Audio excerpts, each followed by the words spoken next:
Human resource development অনেক জনগুরুত্বপূর্ণ বিষয়, খুব সেন্সিটিভ বিষয়, বুঝতে হবে। যশোরের স্মার্ট ছেলেরা, এই যে আমি যাদেরকে দেখতে পাচ্ছি, all are the Gen Z of Jashore. যারা জেন জি, ওরা স্মার্ট, ওরা ইশারা ইঙ্গিতে কাজ করে। এই যে পুরো গদি উল্টায় দিছে, ঠিক কিনা? 24-এর ছাত্র নাগরিক অভ্যুত্থান আমাদের দেখিয়ে দিচ্ছে কিভাবে চোখের ইশারায় গদি উল্টে দিতে হয়। তো এই জেনজিদের নিয়ে বসেছি, ওরা তো স্মার্ট, ওরা ডিস্টার্ব করবে না।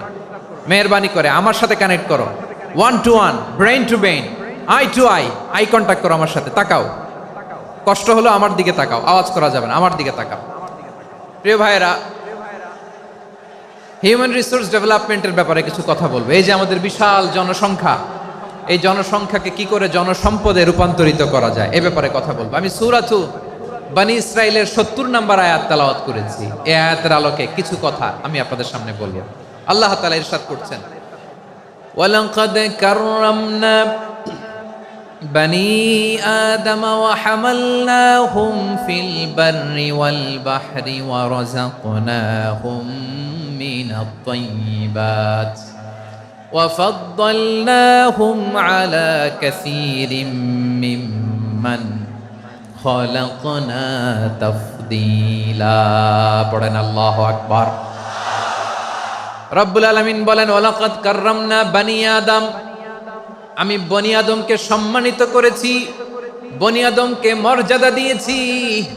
ওয়া হামালনাহুম ফিল বাররি ওয়াল বাহর, বনী আদমকে জলে স্থলে, স্থলে এবং সমুদ্রে চলাচলের বাহন দিয়েছি। ওয়া রাযাকনাহুম মিনাত তাইয়্যিবাত, তাদেরকে পবিত্র রিজিকের বন্দোবস্ত করেছি। ওয়া ফাদ্দালনাহুম আলা কাসীরিম মিম্মান খালাকনা তাফদীলা, আর আমি আল্লাহ যাদেরকে সৃষ্টি করেছি তাদের মধ্য থেকে বনী আদমকে আমি শ্রেষ্ঠ বানিয়েছি। আমরা শ্রেষ্ঠ, আমরা আশরাফুল মাখলুকাত। আমরা কি? এই যে এমনি চিল্লাচিল্লি করে, জিজ্ঞাসা করলে বলে না। আমরা আশরাফুল মাখলুকাত। আমরা কি? শ্রেষ্ঠ, সবার চেয়ে সেরা। আমাদের মতো করে আল্লাহ কাউকে বানায় নাই।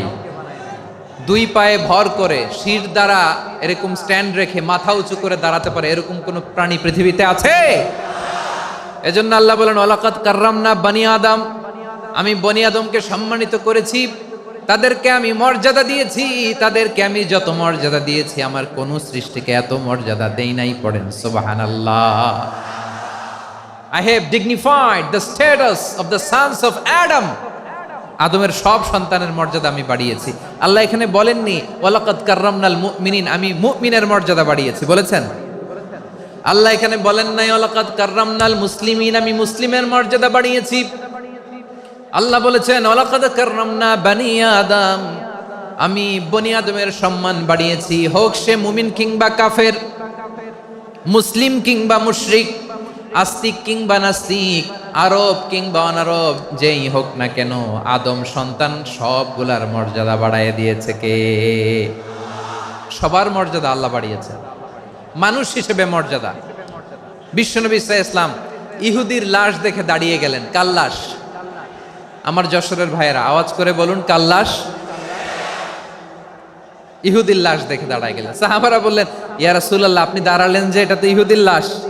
বিশ্বনবী বললেন, আওয়ালাইসাত নাফসান, এটা কি মানুষ নয়? এটা হোক ইহুদি হোক খ্রিস্টান, এটা তো মানুষ। আমি মানুষ দেখে দাঁড়িয়েছি। আই স্যালিউট দ্য হিউম্যানিটি, আমি মানবতাকে সম্মান করেছি। পড়েন সুবহানাল্লাহ।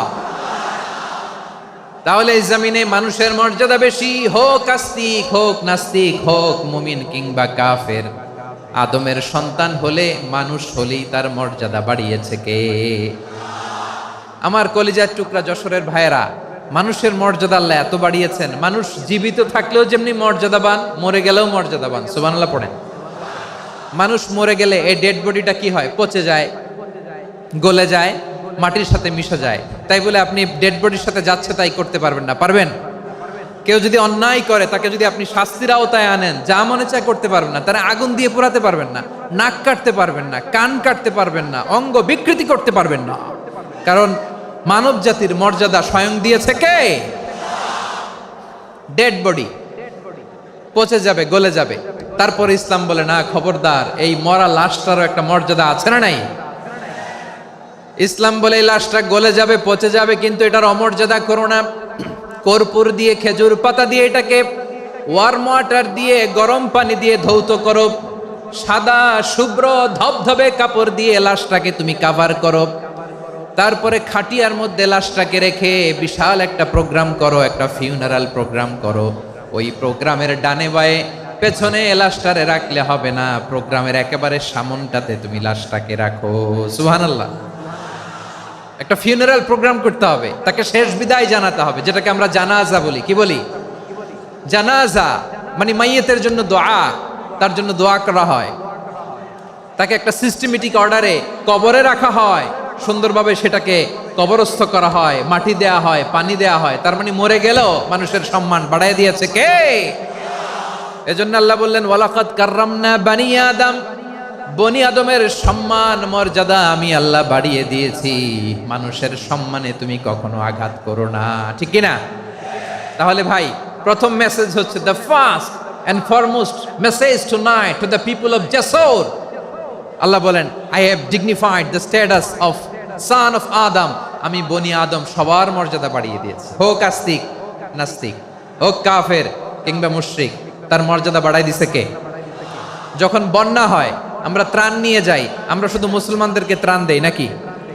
হ্যাঁ, আমরা মুসলমানকেও দেই, অমুসলমানকেও দেই, হিন্দুকেও দেই, বৌদ্ধকেও দেই। যেখানেই মানবতা বিপন্ন সেখানে ইসলামের হেল্পিং হ্যান্ড আছে না নাই?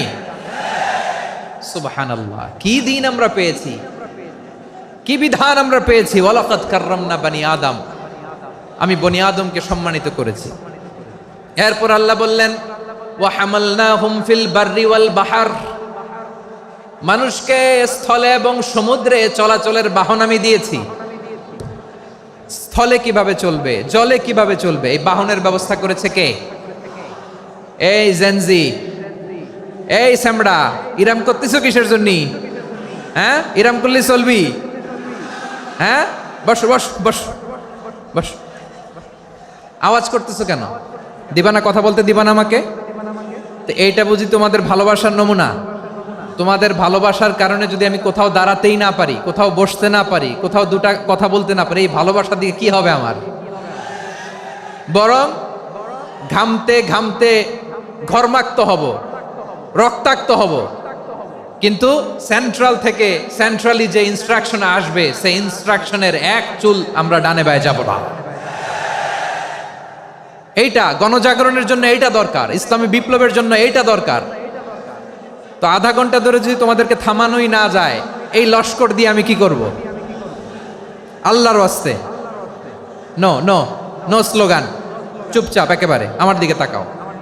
আল্লাহ বললেন ওয়া হামালনাহুম ফিল বাররি ওয়াল বাহর, জলে স্থলে আমি চলাচলের যানবাহনের ব্যবস্থা করেছি। আমরা স্থলে ঘোড়ার উপরে চড়ি, উটের উপরে চড়ি, গাড়ির উপরে চড়ি। এই যে গাড়ির ইঞ্জিন বানাইছি আমরা, এটার মেধা দিয়েছে কে?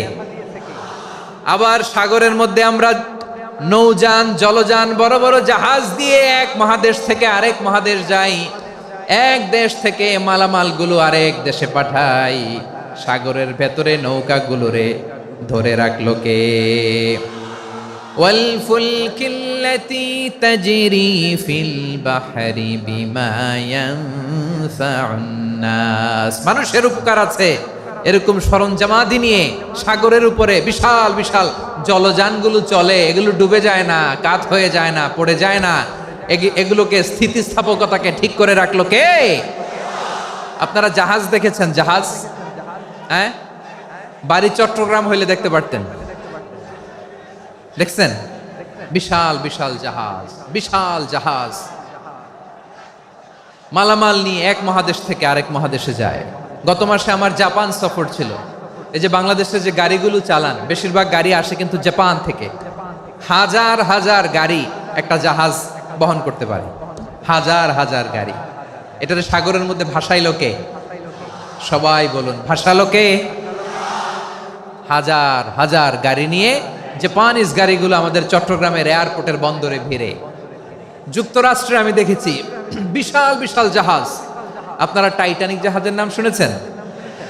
টাইটানিকেরও 8 গুণ 10 গুণ বড়। সুবহানাল্লাহ কইবেন না? টাইটানিক জাহাজের 8 গুণ 10 গুণ বড় একটা জাহাজ আছে, আইকন অফ দ্য সি, আমি দেখে এসেছি। রয়্যাল ক্যারিবিয়ান দেখে এসেছি।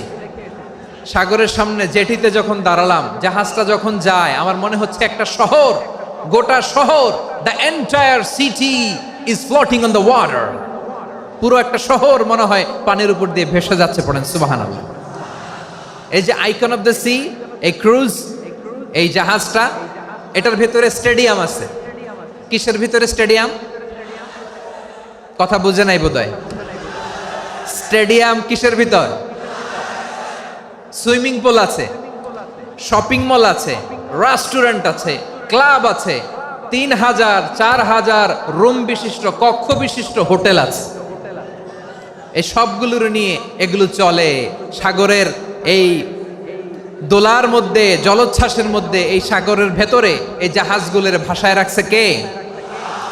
সূরাত আর-রহমানে আল্লাহ তাআলা বললেন, ওয়ালাহুল জাওয়ারিল মুনশাআতু ফিল বাহরি কাল আ'লাম ফাবিআইয়ি আলা, সবাই পড়েন, ফাবিআইয়ি আলাই রাব্বিকুমা তুকাযযিবান।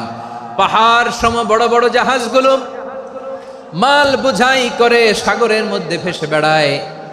এগুলো দিয়ে মালামাল বহন করা যায়, মানুষরা এক দেশ থেকে আরেক দেশে যায়।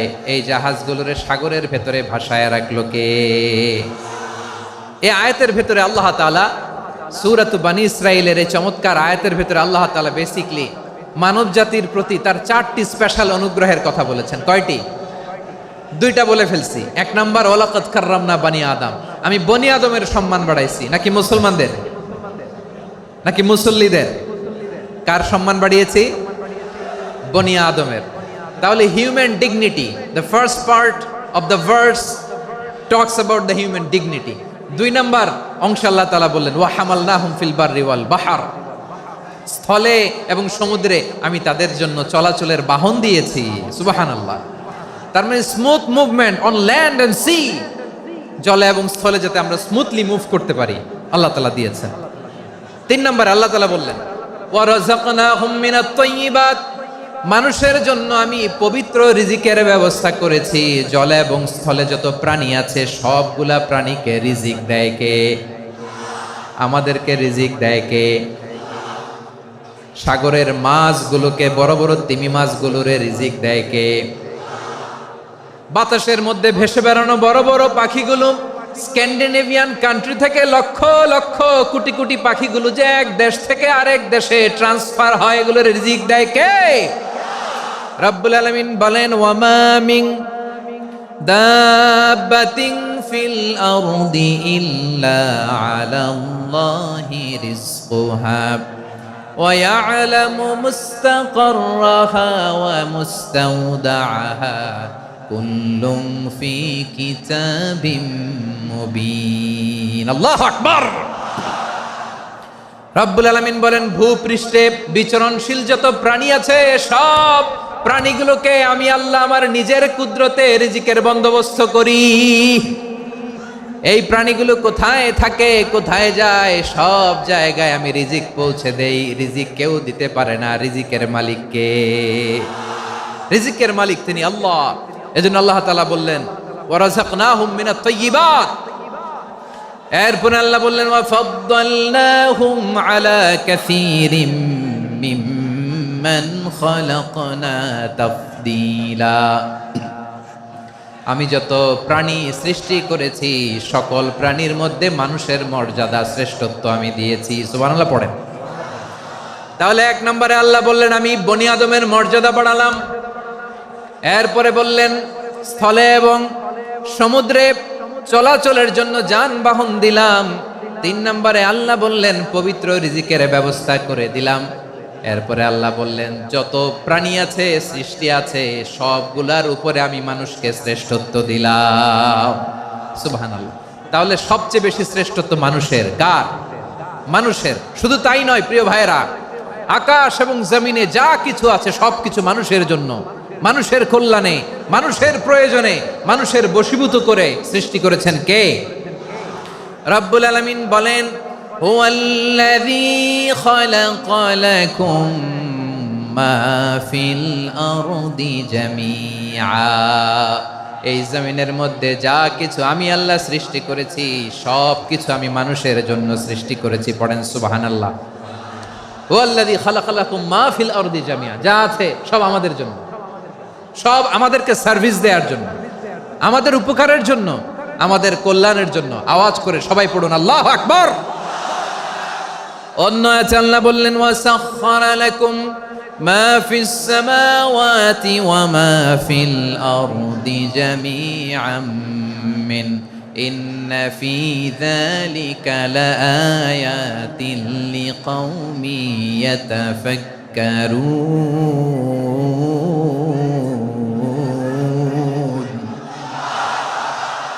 প্রথমে আয়াতে আল্লাহ বললেন, জমিনে যা আছে সব তোমাদের কল্যাণে আমি সৃষ্টি করলাম। এরপরে আল্লাহ বললেন, আকাশেও যা আছে সব তোমাদের জন্য সৃষ্টি করলাম, তোমাদের অনুগত বানায় দিলাম। পড়েন সুবহানাল্লাহ। মানুষের কি ব্রেইন দেখেন, মানুষ জমিন ছেড়ে আকাশে চলে যায়। পাখি দেখে মানুষের শখ হলো, পাখি যেহেতু উঠতে পারে আমরাও পারবো। অরবিল রাইট, উইলবার রাইট, দুই ভাই মিলে আঁকাঝোঁকা করতে করতে করতে করতে প্লেন বানায় ফেললো। কোন সুবহানাল্লাহ। এখন পাখিও ওরে, আমরাও ওরি। এরপরেই মানুষের কৌতূহল থামে না এখানে, মানুষ চলে গিয়েছে চাঁদে। কোথায় গেছে? এখন কিন্তু চাঁদে জমি বিক্রি হয় জানেন। পৃথিবী নিয়ে মারামারি শেষ, রাশিয়া আমেরিকা এখন ধরছে চাঁদ আর মঙ্গল গ্রহ। এখন চাঁদে জমি বিক্রি হয়, মঙ্গলে জমি বিক্রি হয়। এই চাঁদ, মঙ্গল, বৃহস্পতি, শনি সব আল্লাহ তাআলা আমাদের জন্য বানিয়েছেন। সুবহানাল্লাহ পড়েন। মানুষ সাগরের উপরে চড়ে, শূন্যে ভেসে বেড়ায়, পাহাড় কেটে সুড়ঙ্গ বানায়, টানেল বানায়। মানুষ ব্রডব্যান্ডের লাইন নিয়ে যায় সাগরের ভেতর দিয়ে, এক দেশ থেকে আরেক দেশে, এক মহাদেশ থেকে আরেক মহাদেশে। সুবহানাল্লাহ পড়েন। তার মানে গোটা বিশ্বের সব কিছুর উপরে control, superiority over all creatures, সব কিছুর উপর কন্ট্রোল, মনিটরিং, নিয়ন্ত্রণ, এটা প্রতিষ্ঠা করে দিয়েছে কে? এজন্যই মানুষের শ্রেষ্ঠত্ব। ওয়ালাকাদ কাররামনা বানি আদম, আমি বনি আদমের সম্মান বাড়িয়েছি, মর্যাদা আমি বাড়িয়ে দিয়েছি এই কারণে, কারণ মানুষ সব কিছুর উপর নিয়ন্ত্রণ নিতে পারে। মানুষকে নিয়ে এই কোরআনের সব আলোচনা, মানুষকে নিয়ে এই কোরআনের সব। তাই কোরআনের কেন্দ্রীয় আলোচ্য বিষয় হচ্ছে মানুষ। কোরআনের কেন্দ্রীয় আলোচ্য বিষয় কি? যশোরের ভাইয়েরা বুঝে থাকলে সবাই বলবেন, কোরআনের কেন্দ্রীয় আলোচ্য বিষয় কি? এই যে আমি মূল আলোচনায় যাচ্ছি এখন। কেন মানুষ কোরআনের কেন্দ্রীয় আলোচ্য বিষয়? এই যে ভাইয়েরা, এই যে হাত জোর করে, এই যে Jessore Gen Z, the smart people of Jessore, হাত জোর করে বলতেছে, হাত জোর করে তোদের কাছে আল্লাহর দোহাই লাগে, স্টপ স্টপ। শুরুতে একবার বলেছে, জায়গা না হলে আস্তে আস্তে ধাক্কা দিবা, সামনে না পিছনে, দিয়ে দিয়ে বেরোয় চলে যাও। এলইডিতে দেখো, এই যে এই যে আল্লাহর ওয়াস্তে জায়গা না হলে ওদিকে যাও। কোরআনের মাহফিলে বিশৃঙ্খলা, এটা কাফিরদের আলামত। কাফিররা শীষ দিত, শীষ। বিশ্বনবী কোরআনের তাফসির করলে কাফিররা শীষ দিত আর ক্ল্যাপিং করত, হুইসেল এন্ড ক্ল্যাপিং। তো আমরা কি এখানে বিশৃঙ্খলা করতে আসছি? তো বারবার থামানো লাগে কেন? কোনো আওয়াজ হবে না, বললাম তো, স্টপ। আওয়াজ করে বলুন, কোরআনের কেন্দ্রীয় আলোচ্য বিষয় কি? সবাই বলেননি। এতগুলো মানুষ উত্তর দিলে এতটুকু আওয়াজ হয়, অন্তত আমি বিশ্বাস করি না। যশোর, আওয়াজ করে বলো, কোরআনের কেন্দ্রীয় আলোচ্য বিষয় কি? মানুষ। এই মানুষ কোরআনের কেন্দ্রীয় আলোচ্য বিষয়। মানুষকে আল্লাহ স্বাধীনতা দিয়েছেন। ফামান শাআ ফালইউমিন ওয়া মান শাআ ফালইয়াকফুর। চাইলে মুমিন হতে পারো, চাইলে কাফের হতে পারো, তোমার ইচ্ছা। তবে জেনে রাখো, মুমিন হলে পাবা জান্নাত, কাফির হলে পাবা জাহান্নাম। নাও দ্য ডিসিশন ইজ ইয়ার্স। সিদ্ধান্ত তোমার, জান্নাতে যাবা না জাহান্নামে যাবা। যশোরের ভাইয়ের আওয়াজ করে বলুন, কই যেতে চান, জান্নাতে না জাহান্নামে? ডান দিকে না বাম দিকে? ডানপন্থী না বামপন্থী? চিল্লা চিল্লি না চুপচাপ? চুপচাপ কয়ে আবার চিল্লাচিল্লি শুরু করে দিচ্ছে। মাশাআল্লাহ। তাহলে কোরআনের কেন্দ্রীয় আলোচ্য বিষয় মানুষ। আমার সাথে থাকতে হবে, তোমাদেরকে নিয়ে আমি আলোচনা শেষ পর্যন্ত যাব। অনেক গুরুত্বপূর্ণ কথা বাকি আছে, আমাকে সহযোগিতা করতে হবে। মাশাআল্লাহ, এই তো ঠান্ডা হয়েছে। হ্যাঁ, ঠিক আছে ঠিক আছে ঠিক আছে। মানুষকে আল্লাহ এত স্বাধীনতা দিয়েছেন, মানুষ চাইলে অনেক ভালো হইতে পারে। ভালোর রাস্তাও খোলা, খারাপ হওয়ার রাস্তাও খোলা। ভালো হইলে মানুষ অনেক ভালো, খারাপ হইলে অনেক খারাপ। ভালো হইলে সবচেয়ে ভালো, খারাপ হইলে সবচেয়ে খারাপ। এজন্য সিদ্ধান্ত আপনাকে নিতে হবে। আল্লাহ তাআলা বলছেন, লাকাদ খালাকনাল ইনসানা ফি আহসানি তাকওয়িম সুম্মা রাদাদনাহু আসফালা সাফিলিন। আমি মানুষকে অনেক সুন্দর অবয়বে, সুন্দর আকৃতিতে সৃষ্টি করেছি। তার শুধু চেহারার ডিজাইনটাই সুন্দর নয়, তার ব্রেনটা বড্ড সুন্দর, তার মানসিকতা বড্ড সুন্দর, তার সৃজনশীলতা বড্ড সুন্দর। পড়েন সুবহানাল্লাহ। আমাদের চেহারা, অবয়ব, ডিজাইন যে সুন্দর তা না, আমাদের ব্রেনটা অনেক সফিস্টিকেটেড ব্রেন, অনেক সফিস্টিকেটেড। এই 1.5 কেজি ব্রেন ইউজ করে মানুষ গোটা বিশ্বে সভ্যতা বিনির্মাণ করেছে, ঠিক কিনা? এই ব্রেন আল্লাহ তাআলা আমাকে দিয়েছে। এটারে কাজে লাগালে, আপনার 6 সেন্স কাজে লাগালে আপনি অনন্য মানুষ হয়ে উঠবেন, মহামানবে রূপান্তরিত হবেন। মানুষ হতে পারে, চাইলেই মহামানব হতে পারে। আবার যদি মানুষ চায়, খারাপও হতে পারে। আল্লাহ বললেন শুধু ভালোই না, ভালো হতে চাইলে অনেক ভালো তুমি হতে পারো, আবার খারাপ হতে চাইলে অনেক খারাপ তুমি হতে পারো। সুম্মা রাদাদনাহু আসফালা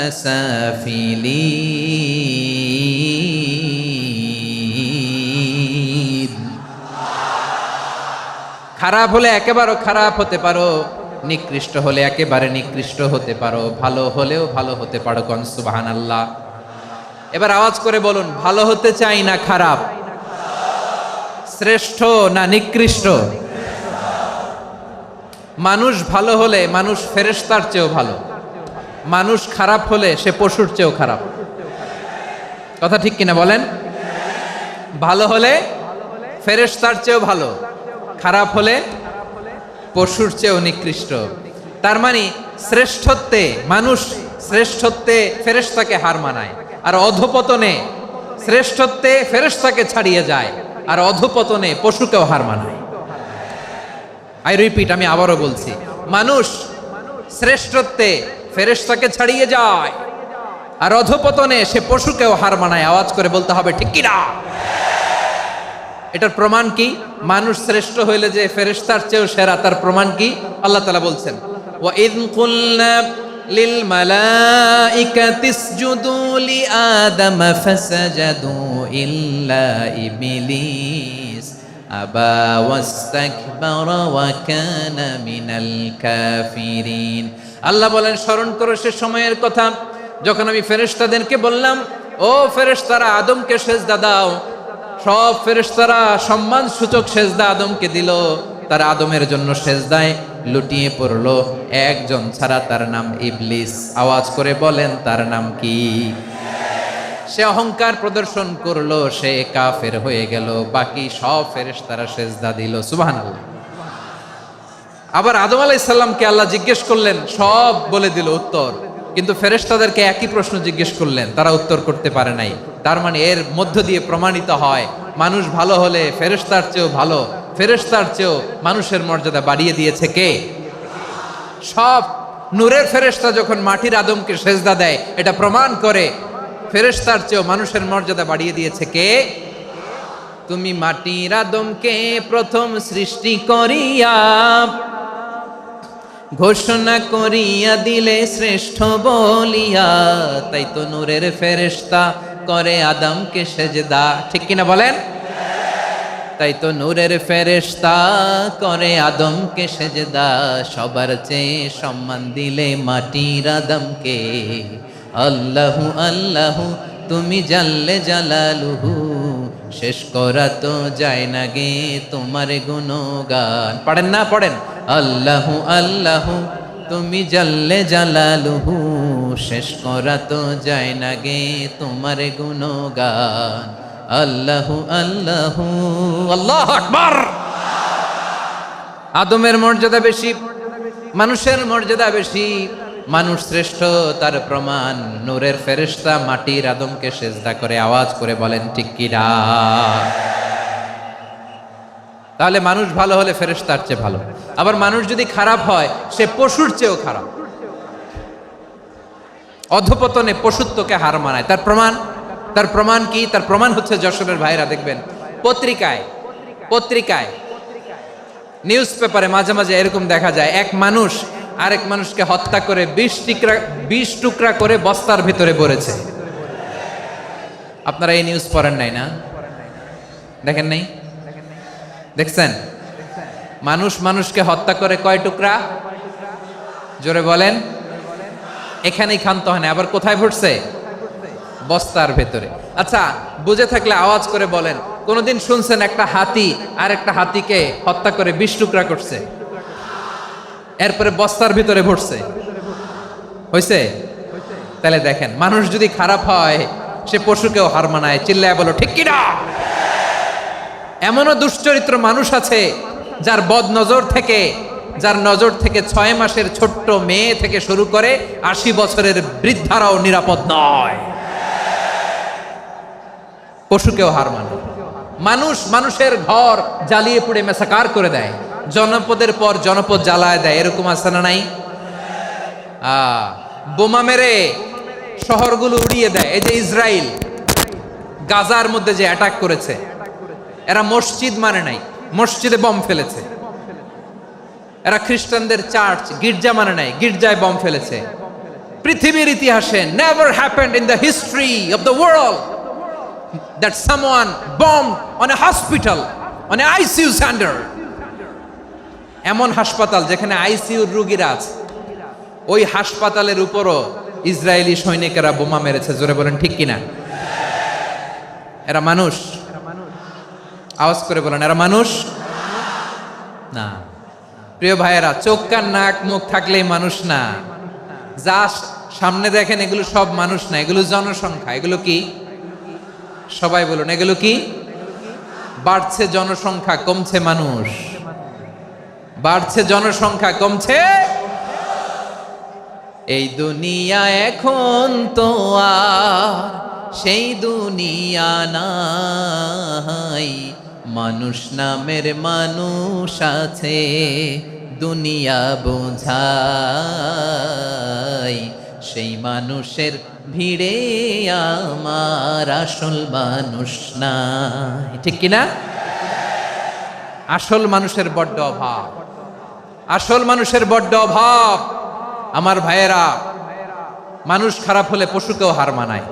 আচ্ছা, আওয়াজ করে বলেন, এই যশোরের ছেলেরা এদিক তাকাও, আওয়াজ করে বলো, যে ইসরায়েলি সোলজাররা উপর থেকে বোমা মারলো, তারাও মানুষ? তারাও কি? ওরাও রক্তে মাংসে মানুষ, ওদেরও পরিবার আছে। বোমা মেরে যেই মেয়েটাকে তারা অনাথ বানায়, ইয়াতিম বানায়, ও কিন্তু বাসায় ওর মেয়েটাকে রেখে আসছে। ঠিক কিনা বলেন? বম্বিং করে যে বাবাকে মেরে, স্বামীকে মেরে স্ত্রীকে বিধবা বানায়, তারও ঘরে স্ত্রী আছে। উপর থেকে বম মেরে মানুষ মেরে দিচ্ছে, তারাও মানুষ। 1945 সালের 6 আগস্ট আমেরিকান সোলজাররা হিরোশিমায় বম মেরেছে। আমি নিজে দেখে এসেছি জাপানের হিরোশিমাতে। সকাল 8:15 মানুষ কেউ অফিসে যাচ্ছিল, কেউ খেতে খামারে কাজ করতে যাচ্ছিল। লিটল বয় নামে একটা বোম মেরেছে তারা। এই বোমের আঘাতে, পারমাণবিক এই বোমার রেডিয়েশনে আঘাতে, বোম ব্লাস্ট হওয়ার পরে মুহূর্তের মধ্যে 1,40,000 নাই। উপর থেকে যারা মারতেছে এরাও মানুষ, যাদেরকে মারলো তারাও। তার মানে মানুষে মানুষে পার্থক্য আছে না? নেই? মানুষে মানুষে পার্থক্য আছে। নাক কান চোখ মুখ থাকলেই মানুষ নয়। বাড়ছে জনসংখ্যা, কমছে মানুষ। চিল্লায় বলো ঠিক কিনা? তাহলে আমরা বুঝলাম, মানুষ ভালো হলে অনেক ভালো, খারাপ হলে অনেক খারাপ। ও আমার কলিজার টুকরা যশোরের ভাইয়েরা, আসুন না 3 দিন ব্যাপী এই তাফসিরুল কোরআনের ঐতিহাসিক প্রোগ্রাম থেকে আমরা সিদ্ধান্ত নেই, আমরা ভালো মানুষ হব নাকি খারাপ মানুষ হব। কলিজা থেকে, প্রাণ থেকে আওয়াজ করে সবাই বলুন, ভালো মানুষ নাকি খারাপ মানুষ? ভালো মানুষ হইতে হবে। ভালো মানুষ যারা জগৎটাকে এনলাইটেন করবে, যারা এনলাইটেন করবে, যারা সত্যের বীর সেনানী হয়ে দাঁড়াবে, যারা সত্যের পক্ষে কথা বলবে, যারা জালিমের মসনদকে ভেঙে খান খান করে দেবে। এরকম হওয়ার দরকার আছে না নাই? এরকম ভালো মানুষ আমরা হতে চাই কি চাই না?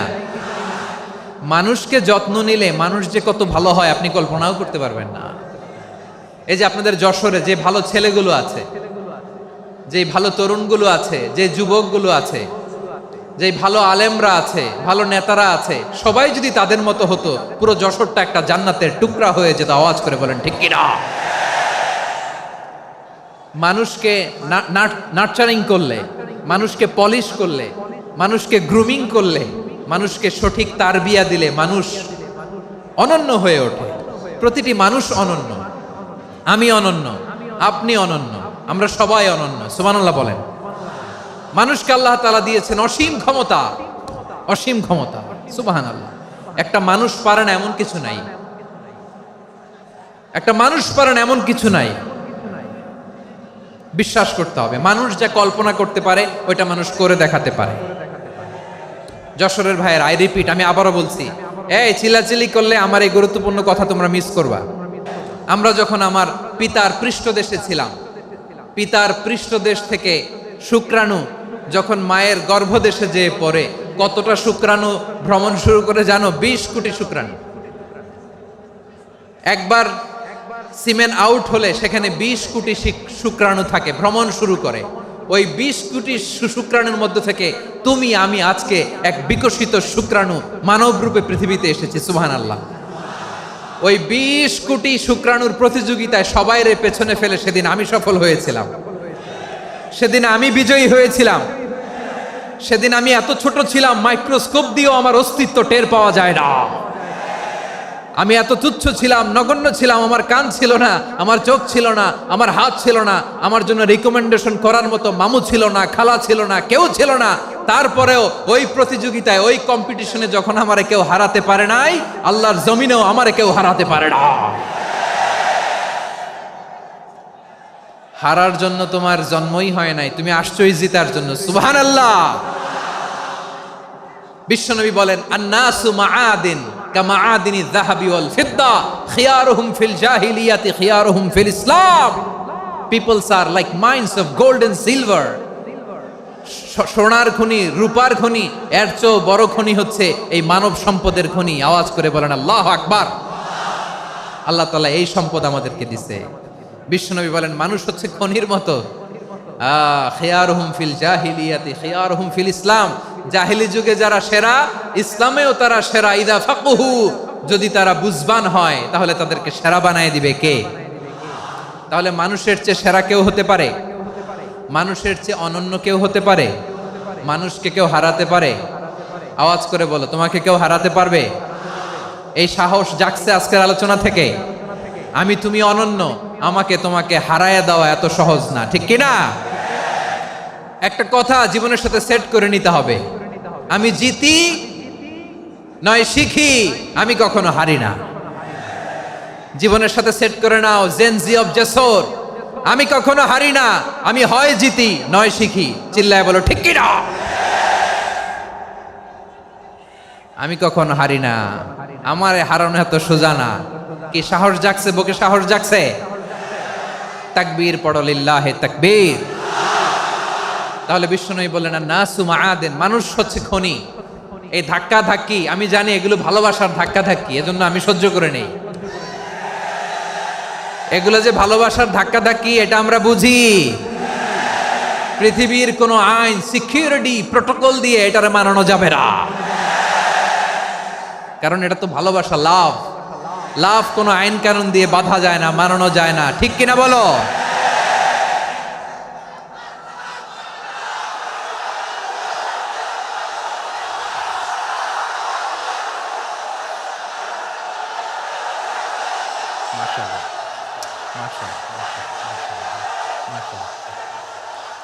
ঠিক আছে, বসুন বসুন বসুন।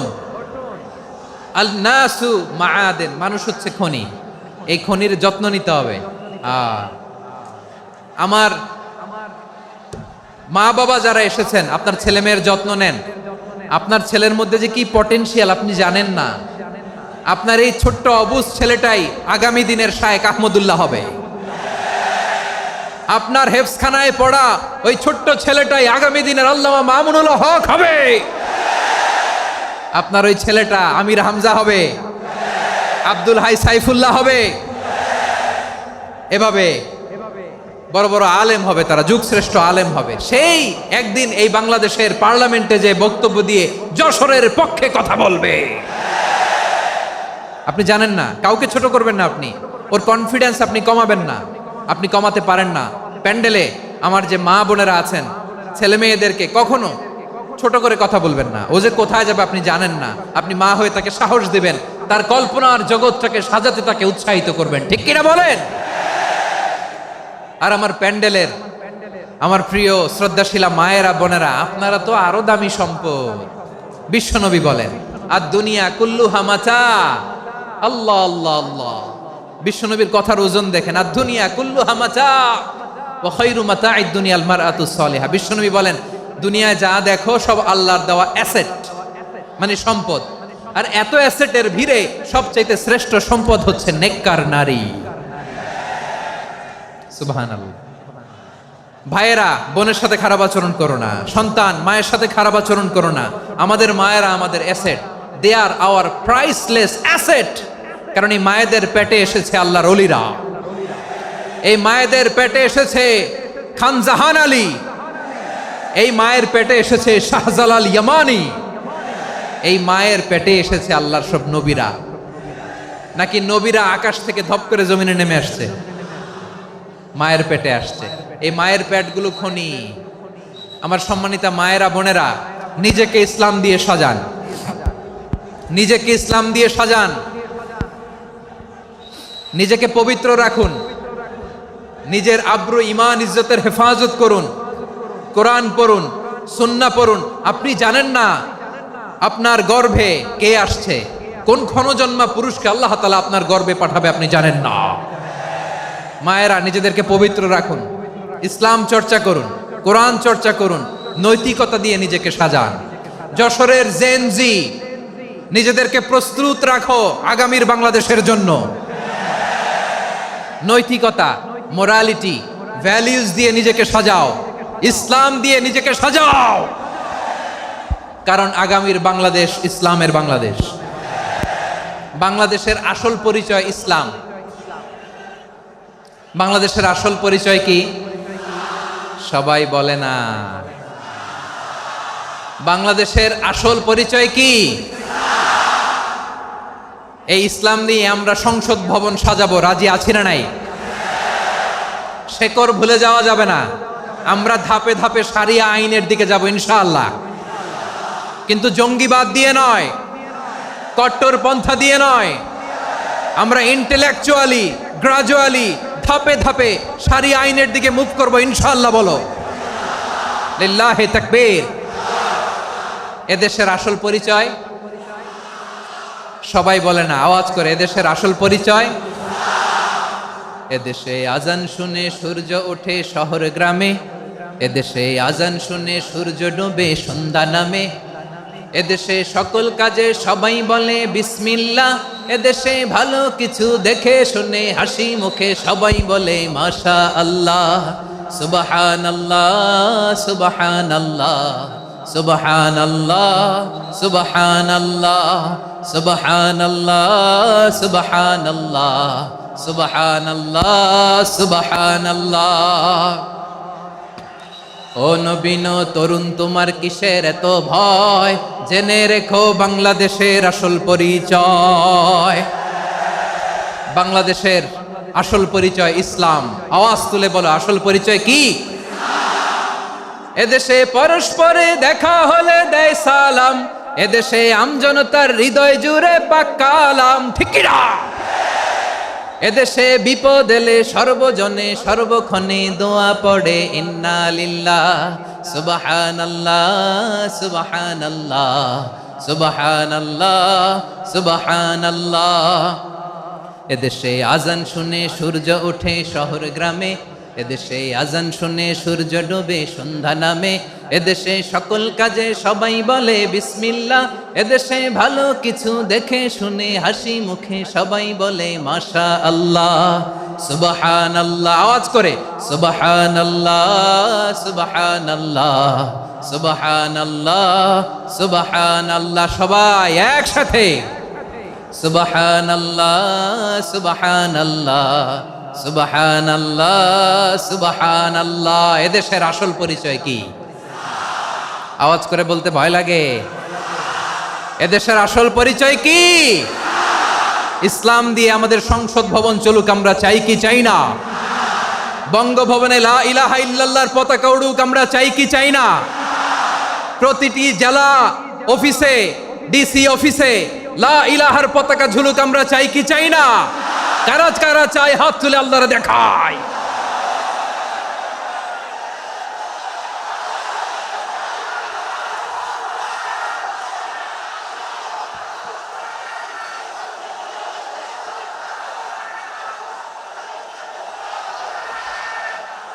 মাশাআল্লাহ, মাশাআল্লাহ, মাশাআল্লাহ, মাশাআল্লাহ। যশোর, আওয়াজ করে বলো, ভালো মানুষ না খারাপ মানুষ? বুঝে বলছো তো? মানুষ ভালো হলে যে কত ভালো। এই মানুষকে যত্ন নিলে, মানুষকে মানুষ বানালে যে সে কি হতে পারে শুনবা? হ্যাঁ, নাকি মোনাজাত দিয়ে দিব? শুনবা? তাহলে থামতে হবে। থামো, আমি যখন বলবো থামো থামো, তাকবীরের সময় দিলে তাকবীর, থামো থামো। মানুষকে যত্ন নিলে, এই এদিকে এদিকে, ড্রোন নামায় ফেলো। হয়েছে, ড্রোনের ফুটেজ হয়ে গেছে, এবার ড্রোন নামায় ফেলো। আমার দিকে তাকাও। মানুষকে, তোমরা এদিক সেদিক তাকালে তো গুরুত্বপূর্ণ পয়েন্ট মিস হয়ে যাবে। এদিকে এদিকে, হ্যাঁ মাস, ঠিক আছে, এদিকে। মানুষকে যত্ন নিলে মানুষের মধ্যে যে আল্লাহ কি পটেনশিয়াল রেখেছে। আমি জাপানের দুইটা উদাহরণ দেই। জাপানের, এই এই এভাবে এভাবে হবে, হয় বসো নয় পেছনে, কথা নাই, কথা তো বলাই যাবে না, হারাম কথা বলা। আজকে একেবারে চুপ, আজকের জন্য হারাম করে দিছে আমি, এই কিছু সময়ের জন্য একেবারে নিষিদ্ধ। জাপানের দুইটা উদাহরণ দেই, খেয়াল করে একটু শুনেন, বুঝবেন। আল্লাহ, 2022 সালে জাপানের সাথে জার্মানির খেলা, ফিফা ওয়ার্ল্ড কাপ 2022। এক পক্ষে জাপান, আরেক পক্ষে কোন দেশ? কথা শোনে নাই। এক পক্ষে কোন দেশ, আরেক পক্ষে সবাই। এক পক্ষে, আরেক পক্ষে। ওই খেলায় জিতেছিল জাপান, জিতেছিল 22 সালের এই ফিফা ওয়ার্ল্ড কাপে। জাপান ফুটবল খেলায় জিতে, as a part of their celebration তারা খেলার পরে পুরো স্টেডিয়ামটারে ক্লিন করে। The fan base of Japan, লক্ষ লক্ষ মানুষ খেলা দেখতে যায়, তো এত ডাস্টবিনও তো নাই। তো যারা ডাস্টবিনে জায়গা পায় নাই, তারা এই যে চকলেটের প্যাকেট, পানির বোতল, চিপসের প্যাকেট তারা এদিকে সেদিকে রেখে দিয়েছে।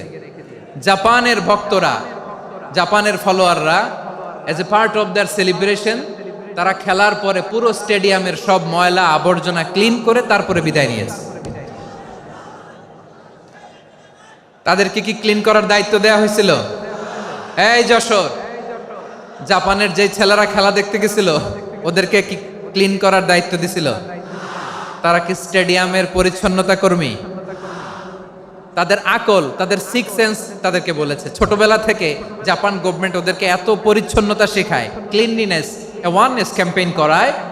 ক্লাসে আমি দেখেছি, ক্লাসে নিজের বেঞ্চ নিজে মুছে, ক্লাসের মাঝখানে একটা সময় দেয়, নিজের টেবিল নিজে মুছে, নিজের ক্লাসরুমটা নিজে পরিষ্কার করে। রাস্তাঘাটে একটা ধুলা নাই, ময়লা নাই, একটা টিস্যু নাই। খেলার পরে গোটা বিশ্বকে তাক লাগিয়ে দিয়েছে। জাপানের ফ্যানরা সবার রেখে যাওয়া গার্বেজ, টিস্যু, বোতল পরিষ্কার করে তারপরে স্টেডিয়াম থেকে বিদায় নিয়েছে। আমরা কেন এমন হইতে পারলাম না? আমরা কেন এমন হইতে পারলাম না? জাপানের যারা এগুলো করছে ওদের 3টা করে চোখ না? চোখ তো 3টা, জাপানা লাগো, জাপানা লাগো। হাত তো 4টা, কান তো 6টা। হ্যাঁ, নাকি আমার মতো 2 হাত 2 কানালা মানুষ? চোখে দেখলে ওটা মানুষ না। চিন্তা করছেন? তার মানে জাপানিজদেরকে যে গ্রুমিং করে শিখানোর মাধ্যমে পরিচ্ছন্ন বানানো গেছে, ওরা যেমনি মানুষ আমরাও মানুষ, আমাদের সন্তানদেরকে শেখালে তারাও পারবে, পারবে কিনা? 2 নম্বর উদাহরণ বলি, চট্টগ্রাম ফেনীতে যারা গিয়েছেন, মেঘনা গোমতী ব্রিজ প্রকল্প নাম শুনছেন? মেঘনা একটা ব্রিজ পার হওয়া লাগে, এই মেঘনা গোমতী, এখানে 3টা ব্রিজ কাঁচপুর সহ, এই 3টা ব্রিজের নির্মাণ কাজ, রেনোভেশনের কাজ দেয়া হয়েছিল জাপানের একটা কোম্পানিকে। কাকে? জাপানের কোম্পানির নির্মাণ শেষে 738 কোটি টাকা বেঁচে গেছিল, এটা গভর্নমেন্টের হাতে দিয়ে তারা বিদায় নিয়েছে। কত টাকা? 738 কোটি টাকা। যত প্রাক্কলিত ব্যয় নির্ধারণ করা হয়েছে সব টাকা সরকার, তৎকালীন সরকার 2019-এর সরকার, কারা ছিল তো জানেন? এই 2019-এর সরকার তাদেরকে দিয়েছে, তারা রিনোভেশন নির্মাণ শেষে 738 কোটি টাকা অতিরিক্ত বেঁচে গেছিল, এটা আবার গভর্নমেন্টের হাতে বুঝাই দিয়ে তারা বিদায় নিচ্ছে। আমরা কেন এমন হইতে পারলাম না? জাপানের ওরাও মানুষ, আমরাও মানুষ, তার মানে মানুষে মানুষে পার্থক্য আছে না নাই? আচ্ছা, জাপানের 2টা উদাহরণ দিলাম, এবার আমার দেশের 2টা উদাহরণ দিব না? বাংলাদেশের 2টা উদাহরণ দেয়। 1 নম্বর উদাহরণ, গত সপ্তাহে আপনারা জানেন কক্সবাজার আমার একটা প্রোগ্রাম ছিল, তো হেলিকপ্টারে গিয়েছিলাম। ফেনী জেলা যখন পার হচ্ছি, আমি দেখলাম 3টা উইন্ডমিল চিনেন তো? বিশাল পিলার, 3টা-4টা পাখা থাকে, বায়ু বিদ্যুৎ কেন্দ্র, বাংলাদেশের প্রথম বায়ু বিদ্যুৎ কেন্দ্র এটা, মুহুরী প্রজেক্ট বলে এটা সম্ভবত, মুহুরী প্রজেক্ট। তো সাগরের বাতাসের ঝাপটায় এটা ঘুরে এনার্জি হয়, ইলেকট্রিসিটি উৎপাদন হয়। তো আমি পাইলটকে বললাম, ভাই এগুলো থেকে কেমন ইলেকট্রিসিটি উৎপাদন হয়? কয়, হুজুর একটুও হয় না, কিছুই হয় না। কিছুই হয় না মানে? বলে, হুজুর বাংলাদেশে যত উইন্ডমিল আছে এটার পাখা একটাও ঘুরে না। আল্লাহ, বলেন কি? তাহলে এই যে কোটি কোটি টাকা ব্যয় করে যে উইন্ডমিল, কয় হুজুর ভিতরে ফিটফাট, উপরে ফিটফাট, ভিতরে সদরঘাট। তার মানে কোটি কোটি টাকা দিয়ে এই উইন্ডমিল বানায়, এখানে কিছু নাই, দুর্নীতির আড্ডাখানা, আখড়াখানা বাংলাদেশ, ঠিক কিনা বলেন? আয় রে, জাপানিজরাও মানুষ, আমরাও মানুষ। আমার এক নিকটাত্মীয় সরকারি চাকরিজীবী, উনি আমাকে বললেন, বাংলাদেশের আরেকটা উদাহরণ দেখ, উনি আমাকে বললেন যে প্রতি বছর আমাদের অফিসের ফার্নিচার চেঞ্জ করে। আমি বললাম, প্রতি বছর ফার্নিচার চেঞ্জ করে কেন? বলে যে ফার্নিচার নতুন পারচেজ করলেই তো ওইখানে টাকা, নতুন কিনতে পারলেই টাকা, নতুন উন্নয়নের সবক শোনাতে পারলেই টাকা। প্রথম আলোর রিপোর্ট, কি আলো? প্রথম আলোর রিপোর্ট, গত 15 বছরে উন্নয়নের নামে লুটপাট হয়েছে প্রায় 3.25 লাখ কোটি টাকা। কার রিপোর্ট? আমাদের বানানো কথা, প্রথম আলোর রিপোর্ট। গত 15 বছরে কারা ছিল জানেন তো? হ্যাঁ, শুধু ওনাদেরকেই দোষ দিয়ে লাভ নাই, স্বাধীনতার পর থেকে শুধু শাসকের হাত বদল হয়েছে, আমরা কিছু পাই নাই, ঠিক কিনা বলেন? শুধু ওনাদের দোষ দিয়ে কি লাভ? একদল খাইছে, আরেক দল খাওয়ার জন্য রেডি হয়ে আছে। আমরা এরকম চাই না, আমরা চাই স্বাধীন সার্বভৌম বাংলাদেশ, আমরা চাই দুর্নীতিমুক্ত বাংলাদেশ। আমি নিউজটা যে কতবার পড়লাম, এটা কি সম্ভব? 3.25 লাখ কোটি টাকা লুটপাট, মানে লুটপাট করতে করতে এদেশের জনগণকে ফুটপাতে বসায় দিচ্ছে। প্রিয় ভাইয়েরা, তাহলে জাপানের মানুষও মানুষ, আমরাও মানুষ। সিদ্ধান্ত আপনার, কোন মানুষ হবেন, ভালো মানুষ না খারাপ মানুষ? আজকের আলোচনার বিষয় হচ্ছে মানব সম্পদের উন্নয়ন, human resource development. It's a process to increase the capacity of knowledge, skill, capacity of the people of a country. একটা দেশের মানুষের জ্ঞান, তাদের দক্ষতা কি করে বাড়ানো যায়, বাড়িয়ে দেশের উন্নয়ন করানো যায়, এটাই হচ্ছে মানব সম্পদ উন্নয়নের মূল কথা। তাহলে মানব সম্পদ হচ্ছে একটা দেশের সবচাইতে শক্তিশালী পুঁজি। প্রাকৃতিক সম্পদ, খনিজ সম্পদের চেয়েও দামি হচ্ছে মানব সম্পদ। আমার প্রিয় যশোর, প্রাকৃতিক সম্পদ, খনিজ সম্পদের চেয়ে দামি সম্পদ কি সম্পদ? আল্লাহ তাআলা দয়া করে আমাদেরকে এই মানব সম্পদ দিয়েছেন। আসুন আমাদের এই মানুষগুলোকে আমরা সোনার মানুষ বানাই। রাজি আছেন তো সবাই? রাজি আছেন? মানুষ পারে না এমন কোনো কিছু নাই, চাইলে সব পারে। এজন্য মানুষকে তারবিয়া দিতে হবে, যথাযথভাবে তাদেরকে গড়তে হবে। আসুন আমরা সিরাতের আয়নায় বিশ্বনবীর জীবনী থেকে দেখি তিনি কিভাবে হিউম্যান রিসোর্সকে ম্যানেজ করতেন। যদি আপনাদের সময় হয় দু একটা উদাহরণ দিয়ে আজকে আমি আমার আলোচনার বিদায় নিব। হবে সময় হবে কয়েক মিনিট? হ্যাঁ, শান্ত থাকবেন তো? শান্ত থাকবা? হ্যাঁ ঠিক আছে। এই ধাক্কার মধ্যে ঢুকছে, এবার মজা বুঝতেছো তো? হ্যাঁ, মানা করছিলাম না? ঠিক আছে, টের পাও। হ্যাঁ ঠিক আছে। যে আওয়াজ করবে আমি ওকে দেখতেছি, কে কে আওয়াজ করে দেখতেছি। শেষ কথা, শেষের দিকে চলে আসছি। বিষ্ণু ইসলাম কিভাবে হিউম্যান রিসোর্সকে ম্যানেজ করতেন, মজার কথা আছে কয়েকটা, বলে বিদায় নিব। বিশ্বনবী কিভাবে এই মানব সম্পদকে ম্যানেজ করতেন। বিশ্বনবী he was a very good talent hunter, চৌকস ট্যালেন্ট হান্টার ছিল। কার মধ্যে কি ট্যালেন্ট আছে দেখলেই বুঝে ফেলতেন। সুবহানাল্লাহ পড়বেন না? কি নবী আমরা পেয়েছি!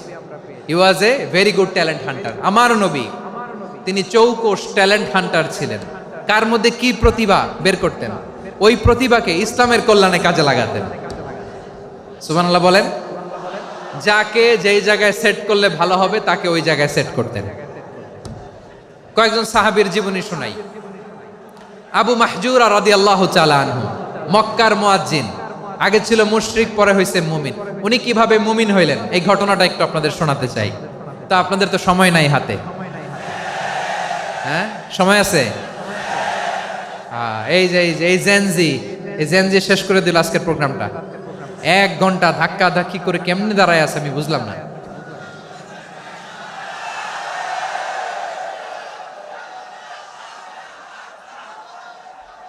না না, তাকবির না, চুপ করতে হবে। What I need, you stop. Just shut up.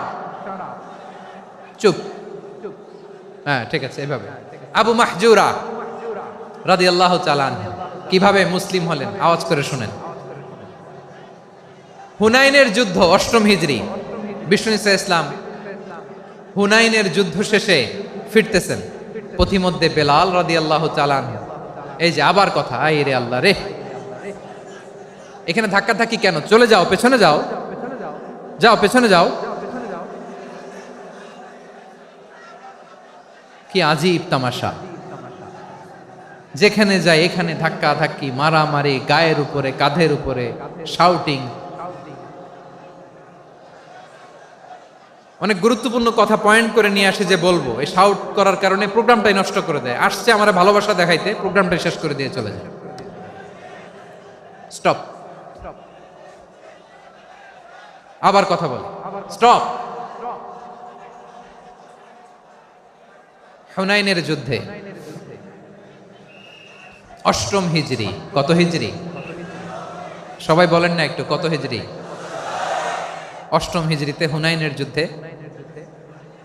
রাসূল সাল্লাল্লাহু আলাইহি ওয়াসাল্লাম ফিরে আসতেছেন মদিনায়।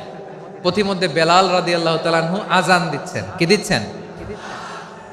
তো পাশে ছিল মুশরিকদের একটা পল্লী, কিছু মুশরিক তরুণ, কিছু অমুসলিম কিশোর, তারা আজানকে ব্যঙ্গ করতেছে। আমাদের বাংলায় মুখ ভেঙ্গানো বলে আর কি। বেলাল রাদিয়াল্লাহু তাআলা আনহু আজান দিচ্ছেন, ওই বাচ্চাগুলো মুশরিক, তো ওরা আজানকে ব্যঙ্গ করতেছে, বিকৃতি করে ওরাও আজান দিচ্ছে। উদ্দেশ্য হচ্ছে আজানকে নিয়ে ঠাট্টা করা। উদ্দেশ্য কি? ঠাট্টা করা। ব্যাপারটা মনে কষ্ট পাওয়ার মতো ব্যাপার না? কিন্তু বিশ্বনবী ওইখানে দেখেন কি খুঁজলেন। বিশ্বনবী খেয়াল করলেন অমুসলিম কিশোরদের মধ্য থেকে একটা কিশোরের গলাটা বড় দরাজ গলা, কণ্ঠটা বড় সুন্দর। খেয়াল করে দেখলেন যে কিছু কিশোর বেলালের আজানকে ব্যঙ্গ করে, বিকৃতি করে, কিন্তু একজনের কণ্ঠ দেখতে পাচ্ছেন না এত দূরে, কিন্তু কণ্ঠটা বড় সুন্দর, দরাজ গলা। বিশ্বনবী সাহাবীদেরকে বললেন, ধরো এগুলারে, ধরো।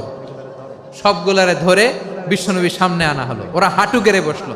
বিশ্বনবী বললেন, তোমাদের মধ্যে কে যেন ব্যঙ্গ করে আজান দিচ্ছিল, তার গলাটা বড় উঁচু, গলার বেসটা বড় মজবুত, মেলোডিয়াস, সুমধুর কণ্ঠ। কে? আবু মাহজুরা বলে, আমার বন্ধুরা সবাই আমার দিকে আঙ্গুল দেখায়, আমি পড়ে গেছি বিপদে। রাসূল সাল্লাল্লাহু আলাইহি ওয়াসাল্লাম বাকি অমুসলিম তরুণদেরকে ছেড়ে দিলেন, বললেন তোমরা যাও। এবার আবু মাহজুরারে পাইছে। আবু মাহজুরার চুলের মধ্যে হাত দিলেন বিশ্বনবী, মাথায় হাত দিয়ে বললেন, এবার আজান দাও দেখি। আবু মাহজুরা বলে, আমি তো আজান দিতে জানি না। কারণ আমি তো বেলালেরটা শুইনা শুইনা দিছি, আমার তো মুখস্থ নাই, আমি তো আজান দিতে জানি না। বিষ্ণু বললেন, জানো না? তাহলে আসো, আমি তোমারে শিখাই দেই। সুবহানাল্লাহ পড়ে। আবু মাহজুরা হাঁটু গেড়ে বসে, বিশ্বনবীর মোবারক হাত আবু মাহজুরার চুলের মধ্যে। বিশ্বনবী আজানের মুআল্লিম আবু মাহজুরাকে বলতেছে, ঠিক আছে তোমারে শিখাই দিচ্ছি, আমি যা যা বলবো আমার সাথে সাথে বলো, পারবা?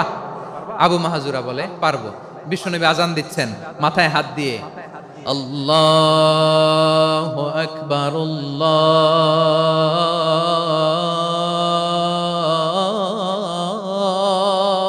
আকবার। আবু মাহজুরা এই বাক্যটা পড়লেন। বিশ্বনবী দ্বিতীয় বাক্য পড়তে আরম্ভ করলেন, আল্লাহু আকবার,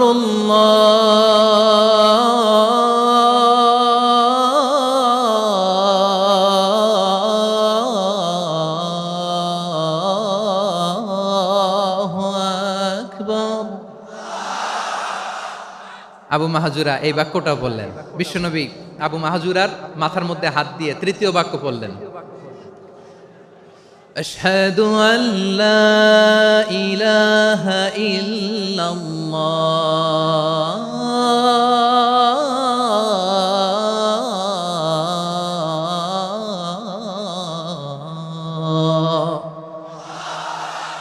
আবু মাহজুরা তৃতীয় বাক্য পড়লেন। বিশ্বনবী একটা বাক্য পরে আবু মাহজুরা পরে, বিশ্বনবী পরে আবু মাহজুরা পরে। আবু মাহজুরা কিন্তু অমুসলিম, মুশরিক। আবু মাহজুরা বলে, এক একটা বাক্য পড়ি আমার কলিজাটা গলে ঠান্ডা হয়ে যায়। এতদিন মোহাম্মদকে গালি দিতাম, এখন মোহাম্মদ আমার মাথায় যখন হাত রাখছে আমার সারা শরীর ঠান্ডা হয়ে গেছে। বিশ্বনবী আজান শিখাচ্ছেন, একটা একটা বাক্য পড়ে আবু মাহজুরাও পড়ে, বিশ্বনবী পড়ে আবু মাহজুরাও পড়ে। পুরো বাক্যগুলো যখন শেষ, আজান শেষ, আবু মাহজুরাও যখন পুরো আজান পড়লেন, আবু মাহজুরা বললেন, এতদিন মোহাম্মদের চেহারা দেখলে আমার ঘৃণা লাগতো, আজ থেকে মোহাম্মদের চেহারার চেয়ে প্রিয় চেহারা আমার কাছে নাই। আবু মাহজুরা বললেন, ও মুহাম্মদ, আজানের বাক্য তো আপনি আমারে শেখালেন, এখানেই শেষ করবেন না, আপনি আমারে পড়ায় দেন, লা ইলাহা ইল্লাল্লাহু মুহাম্মাদুর রাসূলুল্লাহ সাল্লাল্লাহু আলাইহি ওয়াসাল্লাম। বিশ্বনবীর সাথে দাঁড়িয়ে উনি শাহাদা পড়ে মুসলমান হয়ে গেলেন। এবার আবু মাহজুরা বলে, ইয়া রাসূলুল্লাহ, ইয়া হাবিবাল্লাহ, আমি মুমিন হয়েছি, মুসলমান হয়েছি, আপনার কাছ থেকে আজান শিখার সৌভাগ্য আমি লাভ করেছি গো নবী। আমার কণ্ঠের বড় তারিফ করেছেন, আপনি আমার আজানকে আপনি পছন্দ করেছেন। একটা জিনিস আপনার কাছে চাই, আপনি আমাকে মক্কার মসজিদুল হারামের মুয়াজ্জিন হিসেবে অ্যাপয়েন্ট করে দে। বিষ্ণু ইসলাম বললেন, যাও আবু মাহজুরা, আমি তোমাকে পৃথিবীর শ্রেষ্ঠতম মসজিদ মক্কার মসজিদুল হারামের মুয়াজ্জিন হিসেবে অ্যাপয়েন্ট করে দিলাম। দেখছেন কিভাবে ট্যালেন্ট হান্টিং করতে হয়, কিভাবে হিউম্যান রিসোর্স মানব সম্পদকে ব্যবহার করতে হয়। আসছিল আজানকে ভেঙাইতে, আসছিল কেন? আজানকে ব্যঙ্গ করার জন্য, বিকৃত করার জন্য। আজানকে বিকৃত করতে যে ইসলামের সবচেয়ে শ্রেষ্ঠ মসজিদের মুয়াজ্জিন হয়ে গেল। পড়েন সুবহানাল্লাহ। হযরত আবু মাহজুরা রাদিয়াল্লাহু তাআলা আনহু ওনার এই সুললিত কণ্ঠ ব্যবহার করে মসজিদুল হারামে এত সুন্দর করে আল্লাহু আকবার বলে আজান দিতেন। মানুষগুলোর, মুসল্লিগুলোর, মক্কাবাসীর হৃদয়কে তিনি বিগলিত করে দিতেন, মানুষের হৃদয়কে ঠান্ডা হয়ে যেত। শুধু এখানেই শেষ না আমার যশোরের ভাইয়েরা। বিশ্বনবী যখন সাইয়েদনা আবু মাহজুরা রাদিয়াল্লাহু তাআলা আনহুকে আজান শিখাচ্ছিলেন, বলেন তো বিশ্বনবীর হাতটা কোথায় ছিল? আবু মাহজুরার মাথার সামনে, এই চুলের উপরে ছিল। আবু মাহজুরা ওই স্মৃতিটাকে ধারণ করবার জন্য, ওই স্মৃতিকে বহন করার জন্য বিশ্বনবীর মোবারক হাত আবু মাহজুরার কপালের চুলের যেই জায়গায় লেগেছে, মৃত্যুর আগের দিন পর্যন্ত আবু মাহজুরা মাথার ওই চুলে কোনোদিন ছুরি আর কামার লাগায় নাই, সেখানে কেচি লাগায় নাই, চুলের মধ্যে খুর লাগায় নাই। আবু মাহজুরা ডান দিকের চুল কাটতো, বাম দিকের চুল কাটতো, পেছনের চুল কাটতো, সামনের চুল কাটতো না। আবু মাহজুরা রাদিয়াল্লাহু তাআলা আনহুর সামনের চুলগুলো বড় হতে হতে যখন এত বড় হয়ে যায়, তিনি চুলগুলো পেঁচিয়ে মাথার মধ্যে রাখতেন। তারপরে তিনি পাগড়ি পরতেন। সবাই জিজ্ঞেস করতো, আবু মাহজুরা, এটা আবার কেমন স্টাইল? দেখতে তোমারে কি বিদঘুটে লাগে? কেমন অড লাগে, কেমন খারাপ দেখা যায়। মক্কায় এমন কোন মানুষ তো দেখি নাই, ডানে চুল কাটে, বায়ে চুল কাটে, পেছনে চুল কাটে, সামনে কাটে না। ওরে আবু মাহজুরা, কেমন দেখা যায় তোমারে?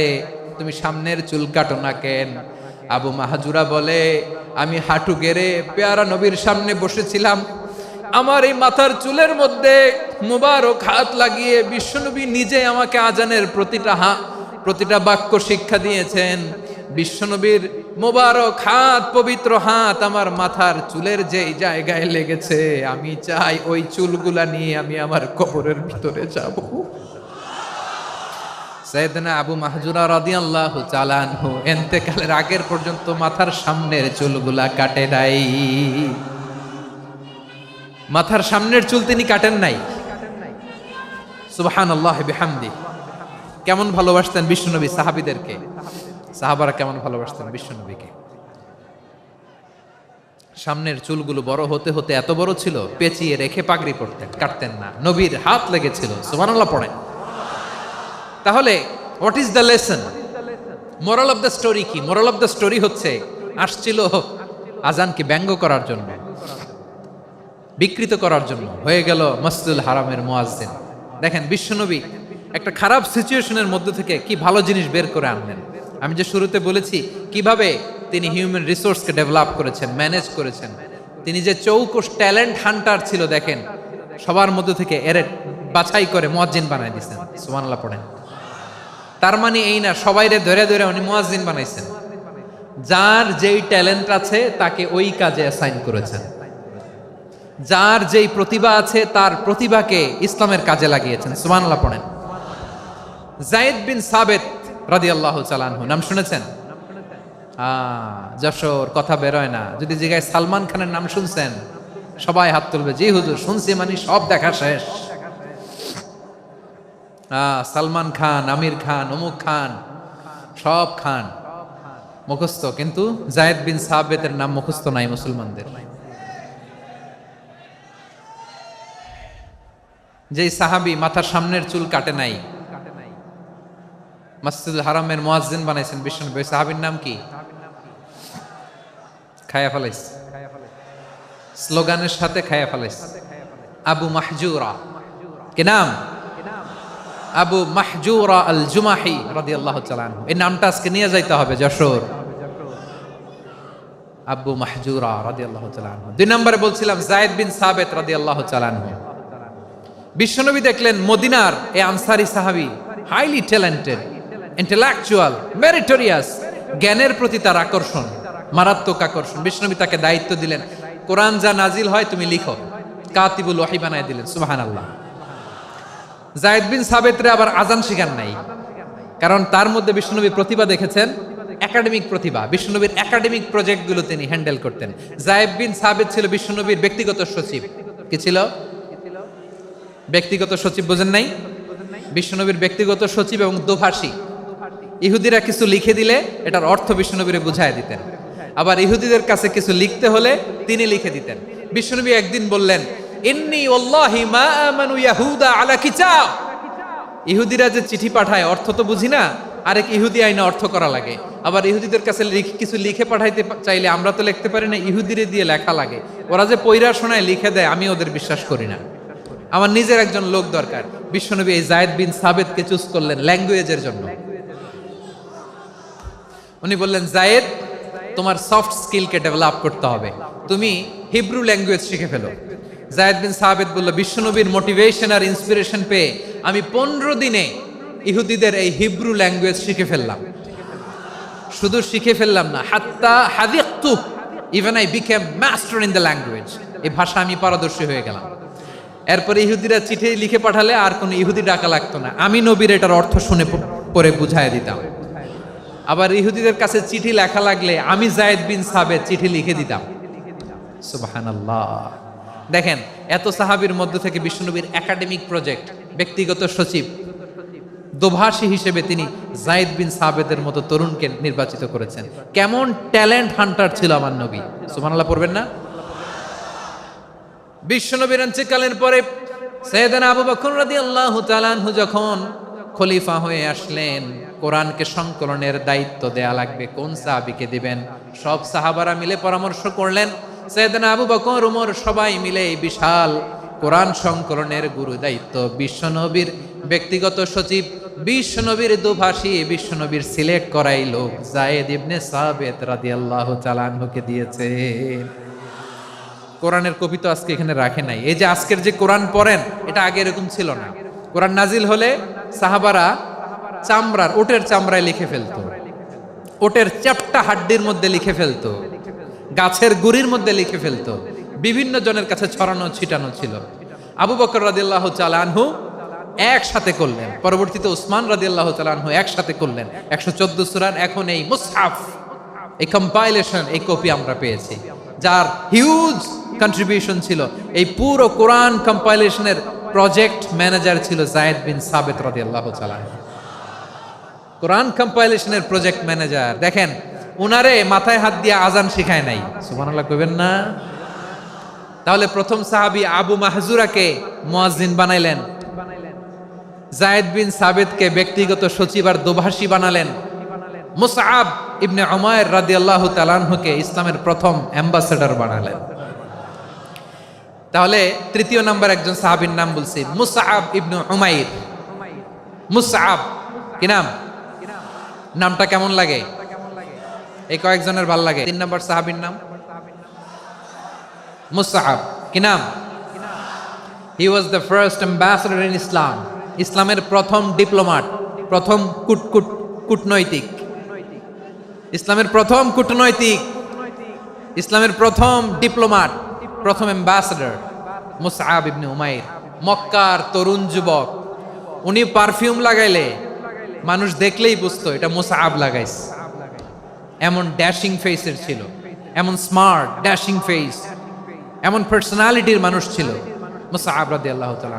কারণ যিনি ইসলামের স্পোকম্যান হবেন, মুখপাত্র হবেন, তার স্মার্ট হওয়ার দরকার আছে না নাই? আকাবার প্রথম শপথ যখন হলো, তাদের সাথে বিষ্ণু ইসা ইসলাম মদিনাতে একজন মুখপাত্র পাঠালেন, ডিপ্লোম্যাটকে পাঠালেন, অ্যাম্বাসেডর অফ ইসলাম, তিনি হচ্ছেন মুসআব ইবনে উমাইর। পড়েন সুবহানাল্লাহ। বিশ্বনবী দেখলেন সে অনেক স্মার্ট, তার ডেডিকেশন আছে, সিনসিয়ারিটি আছে, এবং মদিনায় যে আউস খাজরাজ গোত্রের নেতাদের সাথে ডিল করতে হবে, ইহুদিদের সাথে ডিল করতে হবে, ওখানে একজন পাক্কা জানু খেলোয়াড়ের দরকার আছে না নাই? মুসআব ইবনে উমাইর রাদিয়াল্লাহু তাআলা আনহু, ওনাকে বিষ্ণু ইসা ইসলাম চুজ করলেন। এবং বিষ্ণু ইসা ইসলামের এই চুজিংটা, এই সিলেকশনটা এত সুন্দর ছিল, তিনি মদিনাতে যে বিশ্বনবী আসার আগেই মদিনার জমিনকে তিনি উর্বর করে ফেলছেন। প্রতিটা ঘরে ঘরে কালিমার দাওয়াত তিনি পৌঁছায় দিচ্ছেন। জুমার বিধান নাজিল হয়েছে, কিন্তু মক্কায় পরিবেশ নাই জুমা পালনের। বিষ্ণু ইসা ইসলাম একজনকে দিয়ে খবর পাঠালেন, যাও মদিনায় মুসাবকে যে বলো, মুসাব তো আমার শিক্ষক, আমার স্পোকম্যান, মদিনাতে যেন তারা জুমা কায়েম করে। বিশ্বনবীর আগেই মুসআব মদিনার মুসলিমদেরকে নিয়ে মদিনায় প্রথম জুমা কায়েম করে ফেলছে। কোন সুবহানাল্লাহ। ডিপ্লোম্যাটদের কেমন হইতে হয়, অ্যাম্বাসেডারের কেমন হইতে হয়, মুসআব রাদিয়াল্লাহু তাআলা আনহুর কাছ থেকে শিখে নাও। মুসআব নামটা কেমন লাগে? যশোর যাদের সন্তান হবে, ছেলে সন্তান, আমার রাস্তায় পাইলে সবাই জিজ্ঞেস করে, হুজুর একটা নাম দেন, আমার ছেলে হবে। যশোরবাসীর জন্য আমি একটা নাম দিয়ে দিলাম, নাম রাখতে হবে মুসআব। কি নাম? নামটা যাদের ভাল লাগে, ছেলে সন্তান অনাগত আসবে, মনে চাইলে নাম রেখে দিবেন মুসআব রাদিয়াল্লাহু তাআলা আনহুর নামে মুসআব। তাহলে মুসআব রাদিয়াল্লাহু তাআলা আনহুকে বিশ্বনবী ল্যাঙ্গুয়েজ শিখান নাই, সফট স্কিল শিখান নাই। যায়েদ রাদিয়াল্লাহু, তিনি হিব্রু ল্যাঙ্গুয়েজ শিখেছেন, সুরিয়ানি শিখেছেন, কিন্তু মুসআবকে তিনি বানিয়েছেন the spokesman of Islam, the first diplomat, the ambassador of Islam. সুবহানাল্লাহ পড়বেন না? আব্দুল্লাহ ইবনে আব্বাস রাদিয়াল্লাহু তাআলা আনহু, বিশ্বনবীর কাজিন, চাচাতো ভাই। আবার মাইমুনা রাদিয়াল্লাহু তাআলা আনহু, মাইমুনা নবীর স্ত্রী, তিনি ছিলেন আব্দুল্লাহর আপন খালা। তো নবীর বউ যদি ওনার খালা হয়, নবী তার কি? বুঝে নাই, নবী তার কি? খালু। তাহলে সম্পর্ক অনেক গভীর, কাজিন আবার খালু। ছোট্ট মানুষ, তাই রাতে মাঝে মাঝে ঘরে থাকতো। বিশ্বনবী দেখলেন আব্দুল্লাহ যেহেতু আমার ঘরে ঢুকতে পারে, আব্দুল্লাহরে এই উম্মতের বড় শিক্ষাবিদ বানাইতে হবে। কথা বোঝে নাই? আব্দুল্লাহকে কি বানাইতে হবে? শিক্ষাবিদ, এডুকেটর অফ দিস উম্মাহ, এই উম্মার শিক্ষাবিদ বানাইতে হবে। তাই আব্দুল্লাহ ইবনে আব্বাসকে বিশ্বনবী হাতে কলমে শিক্ষা দিয়েছেন। আহারে, আর এরপরে যে কি ভাষা আসবে তোমাদের জন্য আমার মুখ থেকে আমি নিজেও জানি না। 1 ঘন্টা যাবত ধাক্কা ধাক্কি মারামারি, তো আসতে বলছে কে তোমাকে? পেছনে চলে যাও, জায়গা না পেলে। পুরো প্রোগ্রামটাই নষ্ট করে দিল।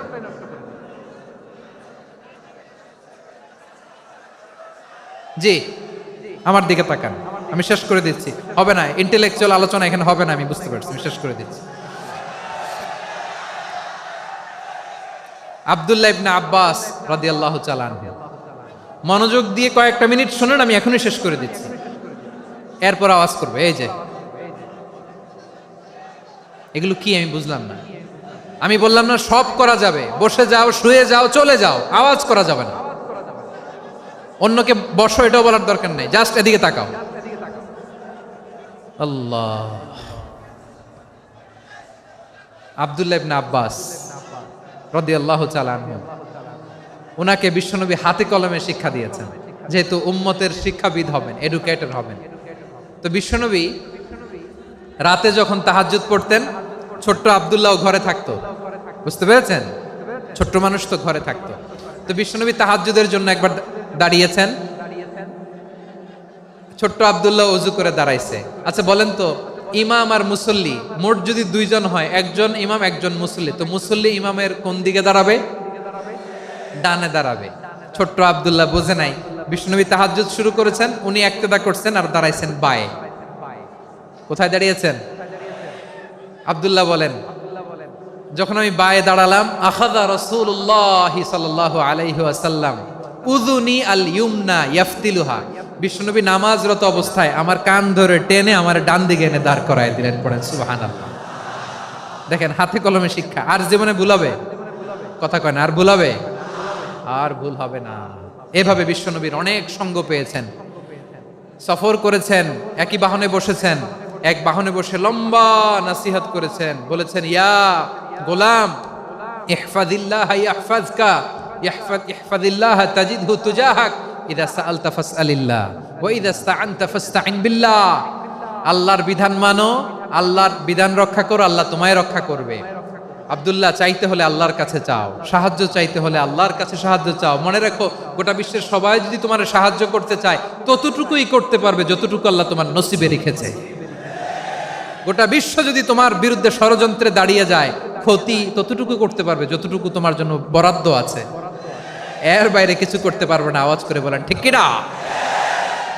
এভাবে হাতে কলমে শিখিয়েছেন, বিশ্বনবীর সঙ্গ পেয়েছেন। উনাকে বিষ্ণু ইসলাম শিক্ষাবিদ, এডুকেটর অফ দিস উম্মাহ হিসেবে সিলেক্ট করেছেন, হাতে কলমে শিখিয়েছেন। বিশ্বনবী একবার প্রকৃতির ডাকে সাড়া দিয়ে এসেছেন। এখন কি করতে হবে? নামাজের জন্য ওযু করতে হবে। বিশ্বনবী এসেই দেখেন ওযুর বদনায় পানি ভরা, খুশি হয়ে গেলেন, বললেন, কে রেখেছে পানি? একজন বলল, আব্দুল্লাহ রেখেছে। বিশ্বনবী অত্যন্ত খুশি হলেন, খুশি হয়ে একটা দোয়া করলেন, বললেন, আল্লাহুম্মা ফাক্কিহু ফিদ্দীন ওয়া আল্লিমহু তা'ওয়ীল।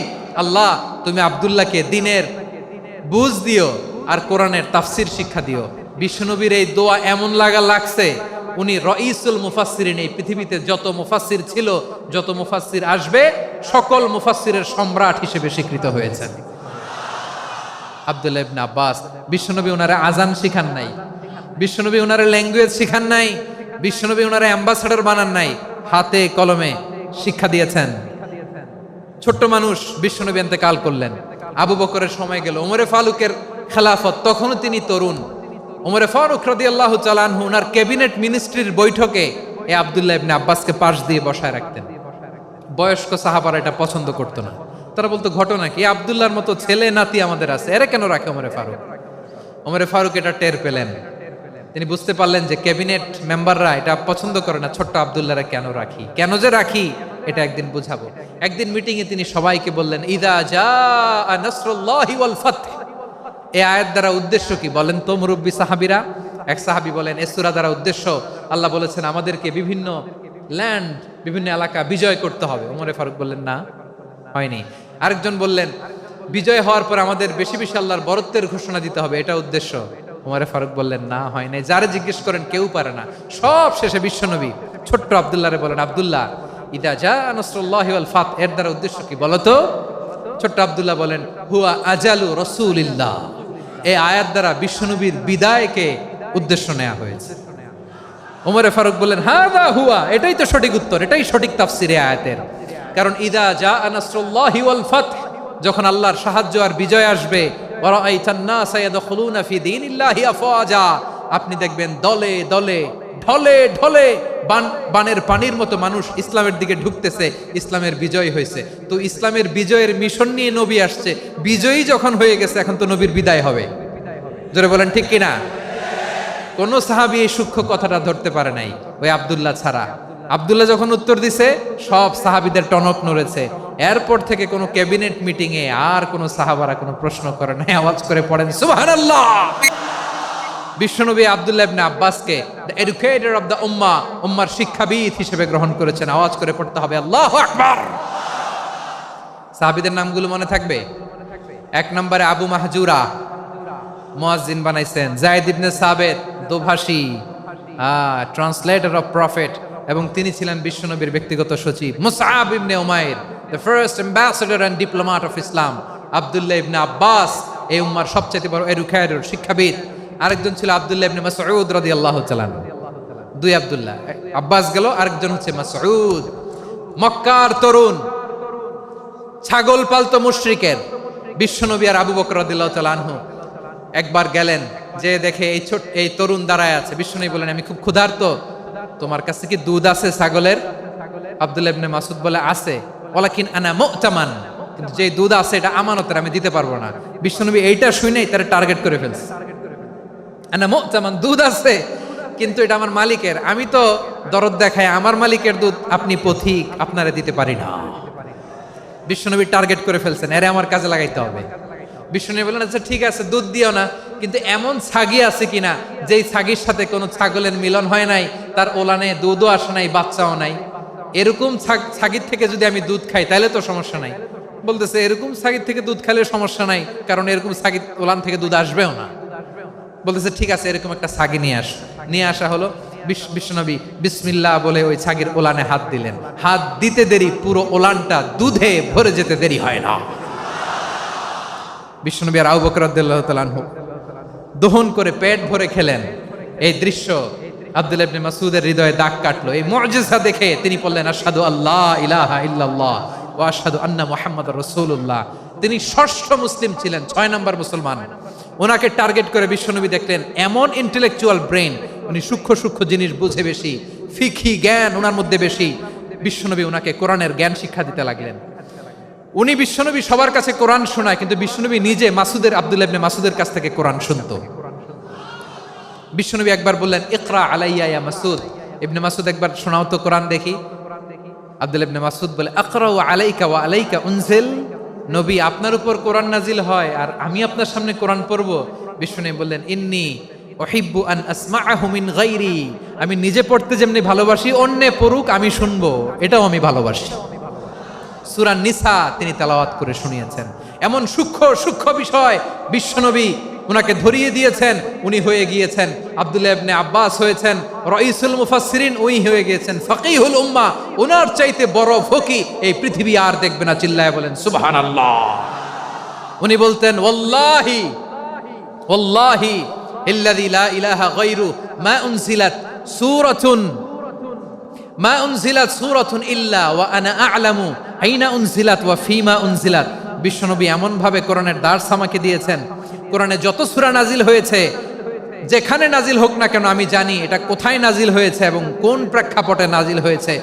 এমন একটা সূরা নাই যে সূরার কোথায় নাজিল হয়েছে আমি মাসুদের জানা নাই, কোন প্রেক্ষাপটে নাজিল হয়েছে আমার জানা নাই। এরকম ঘটবে না। চিল্লায় বলেন আল্লাহু আকবার। এই আব্দুল্লাহ ইবনে মাসউদ রাদিয়াল্লাহু তাআলা আনহু ওমর ফারুকের সময় কুফার চিফ জাস্টিস ছিলেন। কুফা নগরীর চিফ জাস্টিস। চিফ জাস্টিস বুঝেন নাই? বিচারপতি। কি ছিলেন? সবাই বলে নাই, কি ছিলেন? বিচারপতি ছিলেন। এবং ওনার যে ফিকহি জ্ঞানের ধারা, এটাই আলকামা, ইব্রাহিম আন-নাখাই, হাম্মাদ ইবনে সুলাইমান হয়ে ইমাম আবু হানিফা পর্যন্ত পৌঁছেছে। এবং ওনার ফিকহি জ্ঞানের ধারাই হানাফি মাযহাবে অ্যাকসেপ্ট হয়েছে। আজও এগুলো হানাফি মাযহাবে চর্চিত হয়। হানাফি মাযহাবের সব ফিক আব্দুল্লাহ ইবনে মাসউদের ফিকহি জ্ঞানের ধারা থেকে নেওয়া হয়েছে। চিল্লায় পড়েন সুবহানাল্লাহ। তাহলে উনাকে বিশ্বনবী বানিয়েছেন জুরিস্ট, জুরিস্ট, আইনবিদ, ফকিহ। উনারে আজান শিখান নাই। হিউম্যান রিসোর্স ডেভেলপমেন্ট কিভাবে করবেন, মানব সম্পদের উন্নয়ন কিভাবে করতে হয়, কিভাবে যার যেখানে প্রতিভা কাজে লাগাতে হয় উনি দেখিয়েছেন। সুবহানাল্লাহ পড়বেন না? খালিদ বিন ওয়ালিদ নাম শুনছেন? কে কে শোনেন নাই হাত তোলেন। কি ছিলেন? বীর যোদ্ধা, বীর যোদ্ধা ছিলেন খালিদ বিন ওয়ালিদ। কিন্তু তিনি ইসলাম ধর্ম গ্রহণ করেছেন অনেক দেরিতে, 8ম হিজরিতে। তার মানে 8ম হিজরির আগে উনি মুশরিকদের পক্ষে লড়াই করেছেন। ওনার হাতে কত মুসলিম সাহাবী যে নিহত হয়েছে হিসাব নাই। বিশ্বনবী টার্গেট করে রাখছে, তুমি আমাদের মুসলিমদের এত ক্ষতি করলা, তুমি যখন মুসলমান হবা তোমারে দিয়ে আমি এমন কাম করামু যে এটা আর কেউ করতে পারবে না। সুবহানাল্লাহ নাই? যশোর ক্লান্ত হয়ে গেছে।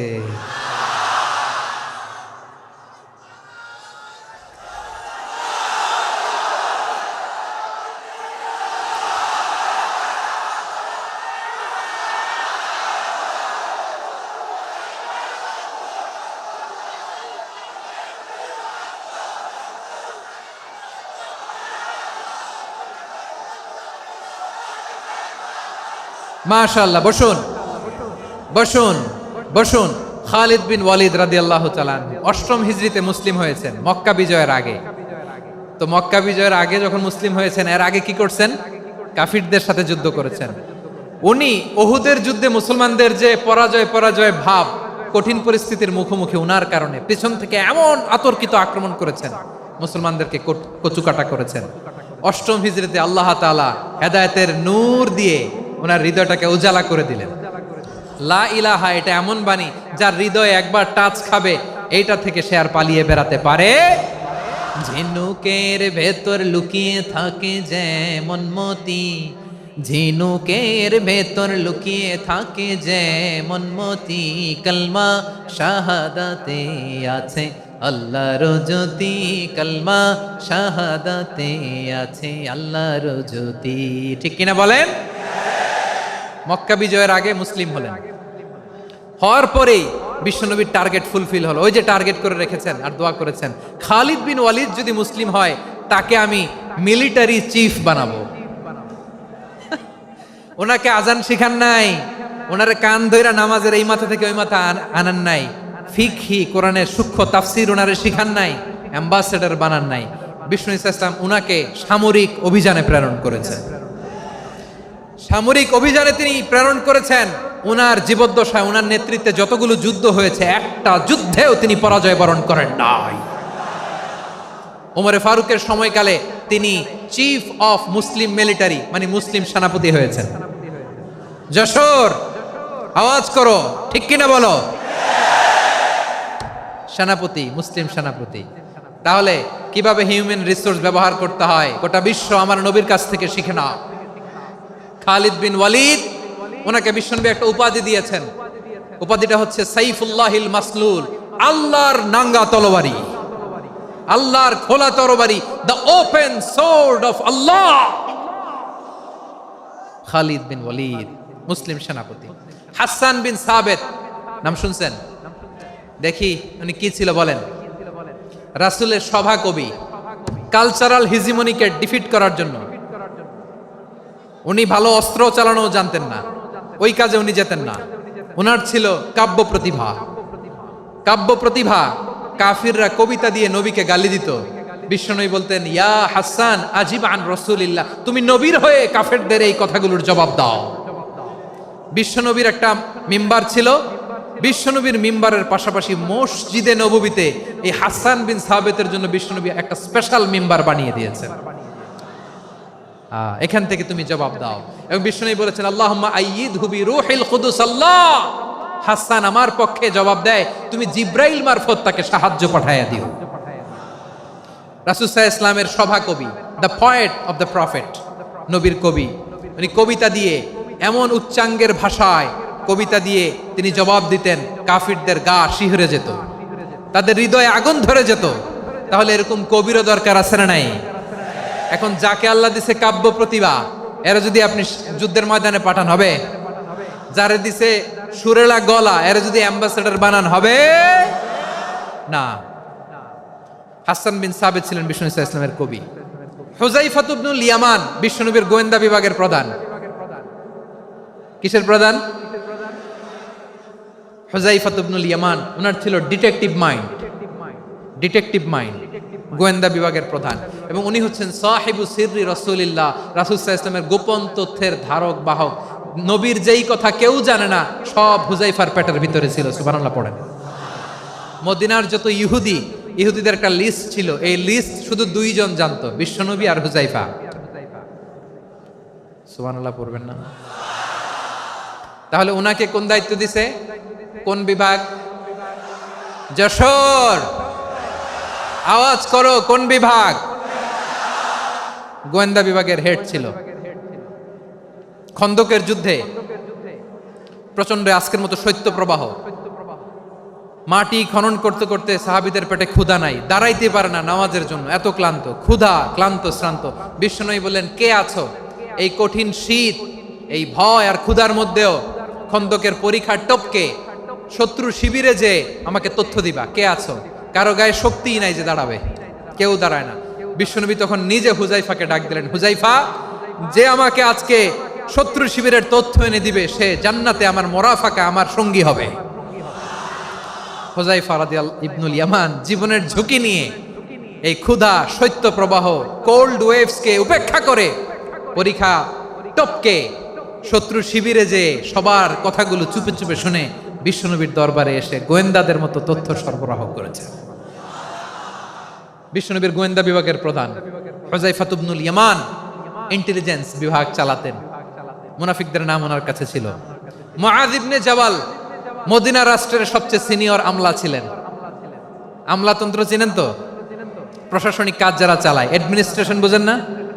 The department of administration. মদিনার রাষ্ট্রের সিনিয়র আমলা মুআয ইবনে জাবাল মুতাখাসসিসুন ফিল হালাল ওয়াল হারাম, হালাল হারামের স্পেশালিস্ট ছিলেন। বিশ্বনবী উনাকে ইয়ামানের গভর্নর করে পাঠিয়েছেন। বলেছেন, ইন্নাকা তা'তি কওমান আহলা কিতাব, এমন গোষ্ঠীর কাছে যাবা যারা ইহুদি নাসারা, আগে শাহাদা পড়লে এরপরে নামাজের দাওয়াত দিও, নামাজ পড়লে যাকাতের দাওয়াত দিও। গভর্নরের অ্যাটিটিউড যেমন থাকে তেমন অ্যাটিটিউড ধরে রেখো। সুবহানাল্লাহ পড়েন।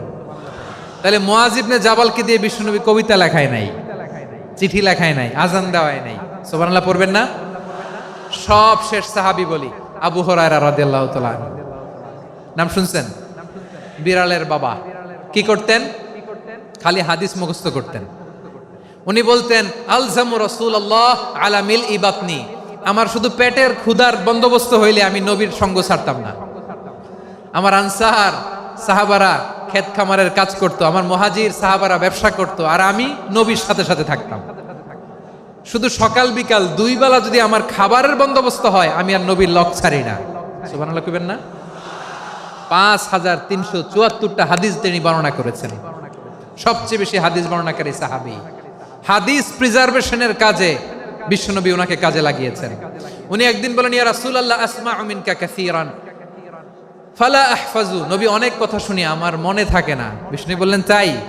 উবসুত রিদাক, তোমার চাদরটা বিছাও। আবু হুরায়রা বিছালেন, বিশ্বনবী হাত বুলায় দিলেন, এরপরে অনেক হাদিস বর্ণনা করলেন। আবু হুরায়রা বলে, তারপর থেকে বিশ্বনবী যাই বর্ণনা করে আমি শুনি আর একটাও ভুলি না। এখন সুবহানাল্লাহ। বিশ্বনবী ওনাকে হাদিস প্রিজার্ভেশন, নবীর এই যে লক্ষ্য হাদিস প্রিজার্ভেশনের এই দায়িত্ব দিয়েছেন সাইয়েদনা আবু হুরায়রা রাদিয়াল্লাহু তাআলা আনহুকে। প্রিয় ভাইরা, তাহলে 10 জন সাহাবীর কথা যে বললাম, আপনারা কি খেয়াল করেছেন কত বড় ট্যালেন্ট হান্টার, চৌকস ট্যালেন্ট হান্টার ছিল আমার নবী। এক একজনের এক এক ট্যালেন্ট, এক এক কাজে অ্যাসাইন করেছেন, এক একজনকে এক এক দায়িত্ব দিয়েছেন, এক একজনের প্রতিভাকে এক একভাবে বিকশিত হওয়ার সুযোগ দিয়েছেন। আওয়াজ করে বলেন ঠিক কি না? এখন আমার পর্দার আড়ালে আমার মায়েরা বলবে, এতগুলো পুরুষ সাহাবীর কথা বললো, নারী সাহাবীরা কি কিছু করে নাই? হ্যাঁ, একজন নারী সাহাবীর কথা বলে মোনাজাত হবে, দোয়া ছাড়া কেউ যাব না। রুফাইদা আল আসলামিয়া রাদিয়াল্লাহু তাআলা আনহা, ওনার বাবার নাম সাআদ আল আসলামি। বিশ্বনবী কি খেয়াল করলেন দেখেন, সাআদ ছিল মদিনার বড় ডাক্তার। এই নারী সাহাবী রুফাইদা বাবার কাছ থেকে চিকিৎসা বিদ্যা শিখেছেন। যখন শিখছে বিশ্বনবী দেখলেন আমার তো প্রতি সপ্তাহে সপ্তাহে যুদ্ধে আহত সাহাবীদের সেবা দিবে কে? বিশ্বনবী রুফাইদাকে বললেন, রুফাইদা তুমি মসজিদে নববীর পাশে একটা মেডিকেল ক্যাম্প করো। এই যে সাকিনা আদ্দিন মেডিকেলের আমার ছাত্রী বন্ধুরা শুনে রাখো, তোমাদের আইকন হচ্ছে রুফাইদা আল আসলামিয়া। বিশ্বনবীর ডিরেকশন অনুযায়ী তিনি মসজিদে নববীর পাশে একটা মেডিকেল ক্যাম্প করলেন এবং আহত সাহাবাদের চিকিৎসা উনি ওনার টিম নিয়ে দিতেন। বিশ্বনবীর পরামর্শে উনি আনসারি এবং মুহাজির মহিলা সাহাবীদেরকে নিয়ে একটা স্পেশাল মেডিকেল টিম গঠন করলেন। খায়বার যুদ্ধে 7ম হিজরিতে যখন বিশ্বনবী যায়, উনি ওনার টিম নিয়ে আসলেন, বললেন ইয়া রাসূলুল্লাহ আমরা তো তলোয়ার চালাতে পারি না, আমরা তো তীর মারতে পারি না, আপনি যদি অনুমতি দেন খায়বার অভিযানে আমি আমার টিম নিয়ে মেডিকেল টিমের সেবাটা সার্ভিসটা দিতে চাই। পড়েন সুবহানাল্লাহ। বিশ্বনবী অনুমতি দিলেন, যোদ্ধা সাহাবীদের সাথে রুফাইদা আল আসলামিয়া উনিও মেডিকেল টিম নিয়ে অগ্রসর হলেন। খায়বারের প্রতিটা আহত ইনজুর্ড সাহাবী যারা ইনজুরি শিকার হয়েছেন সবাই রুফাইদা আল আসলামিয়ার এই মেডিকেল ক্যাম্প থেকে চিকিৎসা সহায়তা পেয়েছেন। সুবহানাল্লাহ পড়েন। দেখেন কিভাবে বিশ্বনবী ট্যালেন্ট বাছাই করতেন, আপনি অবাক হবেন। বাহরাইনের মেডিকেল ইউনিভার্সিটিতে রুফাইদা আল আসলামিয়া মেডিকেল প্রাইজ অ্যাওয়ার্ড প্রতি বছর দেয়া হয়। যদি আদ্দিনের এই মেডিকেল আমার বোনেরা যদি জেনে থাকো জানো, না হলে নতুন করে জানো, সার্চ দিও রুফাইদা আল আসলামিয়া মেডিকেল অ্যাওয়ার্ড বাহরাইনের ইউনিভার্সিটিতে দেয়া হয়। প্রিয় ভাইয়েরা, তাহলে আলোচনার সামারি আমরা করি। বিশ্বনবী যার যেখানে ট্যালেন্ট তাকে ওইখানে কাজে লাগাতেন। আওয়াজ করে বলেন ঠিক কিনা? এবার একটা ইন্টারভিউ হবে, আওয়াজ করে বলেন আবু মাহজুরাকে বিশ্বনবী কি বানাইছেন? হ্যাঁ, ভুলে গেছেন? সামনের চুলে হাত দিয়ে বিশ্বনবী কি সুন্দর গলায় আজান শিখালেন। মুয়াজ্জিন যায়েদ বিন সাবিতকে একাডেমিক প্রজেক্টের দায়িত্ব দিয়েছেন, তিনি ছিলেন বিশ্বনবীর দোভাষী ব্যক্তিগত সচিব। মুসআব ইবনে Umair the first ambassador of Islam, Abdullah ইবনে আব্বাস উম্মার বড় শিক্ষাবিদ মুফাসসির, আব্দুল্লাহ ইবনে মাসউদ ছিলেন জুরিস্ট। কি ছিলেন?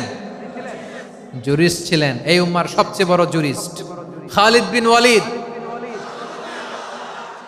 সেনাপ্রধান। হাসান বিন সাবিত ছিলেন বিশ্বনবীর সভাকবি। কি ছিলেন? বিশ্বনবীর সভাকবি ছিলেন। এরপরে হুযায়ফা ইবনুল ইয়ামান কি ছিলেন? গোয়েন্দা বিভাগের প্রধান। মুআয ইবনে জাবাল কি ছিলেন? সিনিয়র আমলা, ইয়ামানের গভর্নর। আবু হুরায়রা রাদিয়াল্লাহু তাআলা আনহু হাদিস প্রিজার্ভেশনের কাজ করেছেন। আর আমাদের রুফাইদা আল আসলামিয়া রাদিয়াল্লাহু তাআলা আনহা কি ছিলেন? নার্স ছিলেন, নার্স হয়ে মেডিকেল সেবা দিয়েছেন। প্রিয় ভাইয়েরা, পুরো আলোচনার যদি সামারি করি তাহলে বিশ্বনবী যেভাবে হিউম্যান রিসোর্সকে ম্যানেজ করেছেন, যার যেখানে প্রতিভা কাজে লাগিয়েছেন, আমরাও যদি করি আমাদের বাংলাদেশের চিত্র আমরা পাল্টে যেতে পারবো। আমরা শুরুতে শুনেছি মানুষের আছে অসীম সম্ভাবনা, প্রতিটা মানুষ অনন্য, যত্ন নিলে যথাযথ পরিচর্যা করলে মানুষ বিশ্ব জয় করতে পারে। ঠিক কিনা? আমাদের হাফেজে কোরআনের সামনে দাঁড়াতে পারে এমন কোন হাফেজে কোরআন আল্লাহর জমিনে জন্ম হয় নাই। গোটা বিশ্ব কাঁপিয়ে তারা সেরা, আমাদের ক্রিকেটাররা সেরা, আমাদের তৈরি পোশাক শিল্প সেরা। এরকম অনেক অনেক সেরা জিনিস আছে, আমরা এগুলোরে নার্চারিং করতে পারি নাই, পরিচর্যা করতে পারি নাই, সঠিক তারবিয়াতের অভাব। তাহলে মানুষের অসীম সম্ভাবনাকে কাজে লাগাতে হবে। ঠিক কিনা বলেন? ইউনুস গভর্নমেন্টকে আমি বলবো, অল্প সময়ের জন্য আপনারা এসেছেন, সংস্কারও করতে হবে, আবার নির্বাচনও করতে হবে। সব সংস্কার হতে করতে পারবেন না, যতটুকু পারবেন এর মধ্যে আমাদের যে হিউজ ম্যান পাওয়ার, আমাদের যে মানব সম্পদ, হিউম্যান রিসোর্স, এটাকে ডেভেলপ করে আপনাদের যেতে হবে। যেটা পারবেন না সেটাকে পরবর্তী নির্বাচিত গভর্নমেন্টের কাছে রেখে যেতে হবে, যে তারা যেন করে, তাদের কাছে আপনারা এটা রেখে যাবেন। তাহলে মানুষ চাইলে বিশ্ব জয় করতে পারে। আর মানুষকে হারাতে পারে কেউ? জোরে বলো যশোর, মানুষকে হারাতে পারে কেউ? আল্লাহ আমাদেরকে জনসংখ্যা দিয়েছেন প্রিয় ভাইয়েরা, এই জনসংখ্যা অনেক বড় সম্পদ, এটা আমাদের জন্য অভিশাপ নয়, আশীর্বাদ। আমাদের জনসংখ্যাকে যদি আমরা জনশক্তিতে রূপান্তর করতে পারি, আজকে বাংলাদেশ যে অবস্থানে দাঁড়িয়ে আছে, বাংলাদেশ তার 20 গুণ উন্নতির শিখরে চলে যাবে। চিল্লায় বলো ঠিক কিনা? আমাদের শ্রমিক ভাইয়েরা বাইরে কাজ করে, আমাদের শ্রমজীবী ভাইয়েরা, প্রবাসীরা, তাদের ব্যাপারে গুরুত্ব দিতে হবে। আমাদের শ্রমের দাম সবচেয়ে কম, সবচেয়ে কম। তারা এম্বাসিতে গুরুত্ব পায় না, এয়ারপোর্টে গুরুত্ব পায় না। এই সরকার অবশ্য তাদেরকে অনেক গুরুত্ব দিচ্ছে। আমাদের অদক্ষ শ্রমিককে যখন আমরা দুবাই পাঠাই, অল্প বেতন পায়, কিন্তু ইন্ডিয়ানরা দক্ষ শ্রমিক পাঠাইলে তার 3 গুণ বেতন পায়। আমরা আমাদের শ্রমিকদেরকে অদক্ষভাবে আর পাঠাতে চাই না, দক্ষ শ্রমিক পাঠিয়ে আমরা রেমিটেন্সের বন্যা বইয়ে দেব। আমাদের শ্রমিকদের পাঠানো রেমিটেন্সের টাকায় সচল থাকে আমার দেশের অর্থনীতির চাকা। তাদেরকে সবচেয়ে গুরুত্ব দিতে হবে। আমরা পেয়েছি ফ্রিডম ফাইটার, মুক্তিযোদ্ধা, আর আমার প্রবাসী ভাইরা হচ্ছে রেমিটেন্স ফাইটার। জোরে বলো ঠিক কিনা? তাহলে আমাদের এই জনশক্তিকে জনসম্পদে ট্রান্সফর্ম করতে হবে, ঠিক কিনা বলেন? সরকার জনগণকে এভাবে পলিশ করতে হবে। মা বাবারা ছেলে মেয়েদের মধ্যে কার কোন যোগ্যতা তাকে ওইভাবে কাজে লাগাতে হবে। সবার এ প্লাস পাওয়ার কোনো দরকার নাই। আমাদের দেশে একটা টেন্ডেন্সি আছে, পরীক্ষায় এ প্লাস না পাইলে কই তুই কি করলি, পাশের বাড়ির ছেলে এ প্লাস পাইছে, যা ওর পা ধোয়া পানি খা। কি খা? তা আমি ভাবছি যে পা ধোয়া, এ প্লাস পাওয়া ছেলেদের পা ধোয়া পানির একটা পানির ব্র্যান্ড বানাইতে হবে। এরকম লেখা থাকবে, এ প্লাস পাওয়া ছেলেদের পা ধোয়া পানি। খাওয়া নাই, এগুলার খাওয়া নাই। ওরে আল্লাহ এ প্লাস পাওয়ার জন্য বানাইছে, আর আপনার ছেলেকে এই এ প্লাস গুলারে নিয়ন্ত্রণ করার জন্য আল্লাহ বানাইছে। ওকে দিয়ে আল্লাহ কি করবে আপনি জানেনই না। একটা এ প্লাস, একটা এ গ্রেড একটা মানুষের জীবনকে ঠিক করে দিতে পারে না। আপনার ছেলেকে আল্লাহ অন্যদিকে যোগ্যতা দিয়েছে। ওদের মনোবল ভাঙবেন না, খবরদার, খবরদার। ছেলে মেয়েদের মনোবল ভাঙবেন না। যাকে দিয়ে যেটা হবে তাকে দিয়ে সেটা করতে হবে, তার প্রতিভাকে সেভাবে কাজে লাগাতে হবে। তাহলে বাংলাদেশ, আমাদের এই জনসংখ্যা জনসম্পদে রূপান্তরিত হবে। আমাদের সরকারের তত্ত্বাবধানে আমাদের 18 কোটি জনগণ দক্ষ জনশক্তিতে রূপান্তরিত হোক। আমরা চাই কি চাই না? আমরা ভালো মানুষ, শ্রেষ্ঠ মানুষ হতে চাই কি চাই না? ওই জাপানিজদের মতো সৎ, ওই ইউরোপিয়ানদের মতো কালচার্ড। আমাদেরকে আল্লাহ তাআলা কোরআন সুন্নাহ অনেক কিছু দিয়েছেন। যেহেতু বর্তমানে আমরা দেখছি তারা সৎ, তাদের মধ্যে ভ্যালু আছে, সেগুলো আমাদের মধ্যে আনার দরকার আছে না নাই? আর ইসলাম দিয়ে আমাদের জীবনকে সাজাতে হবে, ইসলাম দিয়ে আমার পরিবারকে সাজাতে হবে। ইসলাম থেকে, কোরআন থেকে প্রেসক্রিপশন না নিলে জীবন সুন্দর হবে না। কোরআন থেকে প্রেসক্রিপশন না নিলে সমাজ সুন্দর হবে না। কোরআনের প্রেসক্রিপশন না মানলে রাষ্ট্র সুন্দর হবে না। কোরআনের প্রেসক্রিপশন অ্যাপ্লাই না করলে শুধু দুর্নীতি দমন কমিশন দিয়ে দুর্নীতি বন্ধ করা যাবে না। এজন্য কোরআনের আইন আমরা চাই কি চাই না? প্রিয় ভাইয়েরা, হিউম্যান রিসোর্স ডেভেলপমেন্ট, মানব সম্পদের উন্নয়ন, আমাদের সরকার যেন এদিকে নজর দেয়। আমরা যেন এই ব্যাপারে যত্নবান হয়ে উঠি। যাকে আল্লাহ যে যোগ্যতা দিয়েছে, এই যোগ্যতা দিয়ে আমরা যেন ইসলামের জন্য, দেশের জন্য কাজ করি। আমরা যেন আমাদের স্কিল ডেভেলপ করি, আমাদের পটেনশিয়ালকে ডেভেলপ করি। মোরালিটি, ভ্যালিউজ নিয়ে শায়েখ আহমদুল্লাহ আলোচনা করেছেন, এগুলো দিয়ে যেন আমরা আমাদেরকে সাজাই। আল্লাহ তাআলা আমাদের দেশকে তুমি নিরাপদ করো, আমরা পড়ি আমিন। আল্লাহ আমার 18 কোটি জনগণকে তুমি জনশক্তিতে রূপান্তরিত করো, আমিন। আল্লাহ আমরা হাতে হাত রেখে, কাঁধে কাঁধ মিলিয়ে ভাই ভাইয়ে যেন এই দেশকে গড়তে পারি, আল্লাহ তুমি তৌফিক দান করো, আমরা পড়ি আমিন। আমার প্রিয় মহিউদ্দিন ভাই বলেছেন, হুজুর এমন একটা ঘোষণাপত্র দিয়ে যাবেন আজকের এই ঐতিহাসিক যশোরের প্রোগ্রামে, যেটা গোটা বাংলাদেশে মানুষ এটার উপর আমল করে। আমি যে কথাটা বলেছি এটাই, আসুন আমরা আমাদের জনসংখ্যাকে জনসম্পদে ট্রান্সফর্ম করি। আমাদের জনসংখ্যাকে আমরা যেন জনশক্তিতে রূপান্তরিত করি। জনসংখ্যাকে ট্রান্সফর্ম করে জনশক্তি দিয়ে আমরা যেন আগামীর বাংলাদেশ, স্বাধীন বাংলাদেশ 2.0 কে গড়ে তুলি। আল্লাহ তাআলা আমাদের সবাইকে কথাগুলো বোঝার, আমল করার তৌফিক দান করুন। এই জেনজি, ক্ষমা করে দিও আমাকে, অনেক ধমক দিছি, বকা দিছি। আল্লাহ তোমাদেরকে করুক, কবুল করুক, যশোরবাসীকে কবুল করুক, আদ দিনকে কবুল করুক, এই মেডিকেল কলেজকে কবুল করুক, ইসলামের জন্য বাদ ভাঙা এই জোয়ার এবং উচ্ছ্বাসকে আল্লাহ তাআলা কবুল করুক। হাযা মা ইনদি ওয়াল ইলমু ইনদাল্লাহ আলাইহি তাওয়াক্কালতু ওয়া ইলাইহি উনীব। সুবহানাকাল্লাহুম্মা বিহামদিকা আশহাদু আল্লা ইলাহা ইল্লা আনতা আস্তাগফিরুকা ওয়া আতুবু ইলাইক। আল্লাহুম্মা আমিন।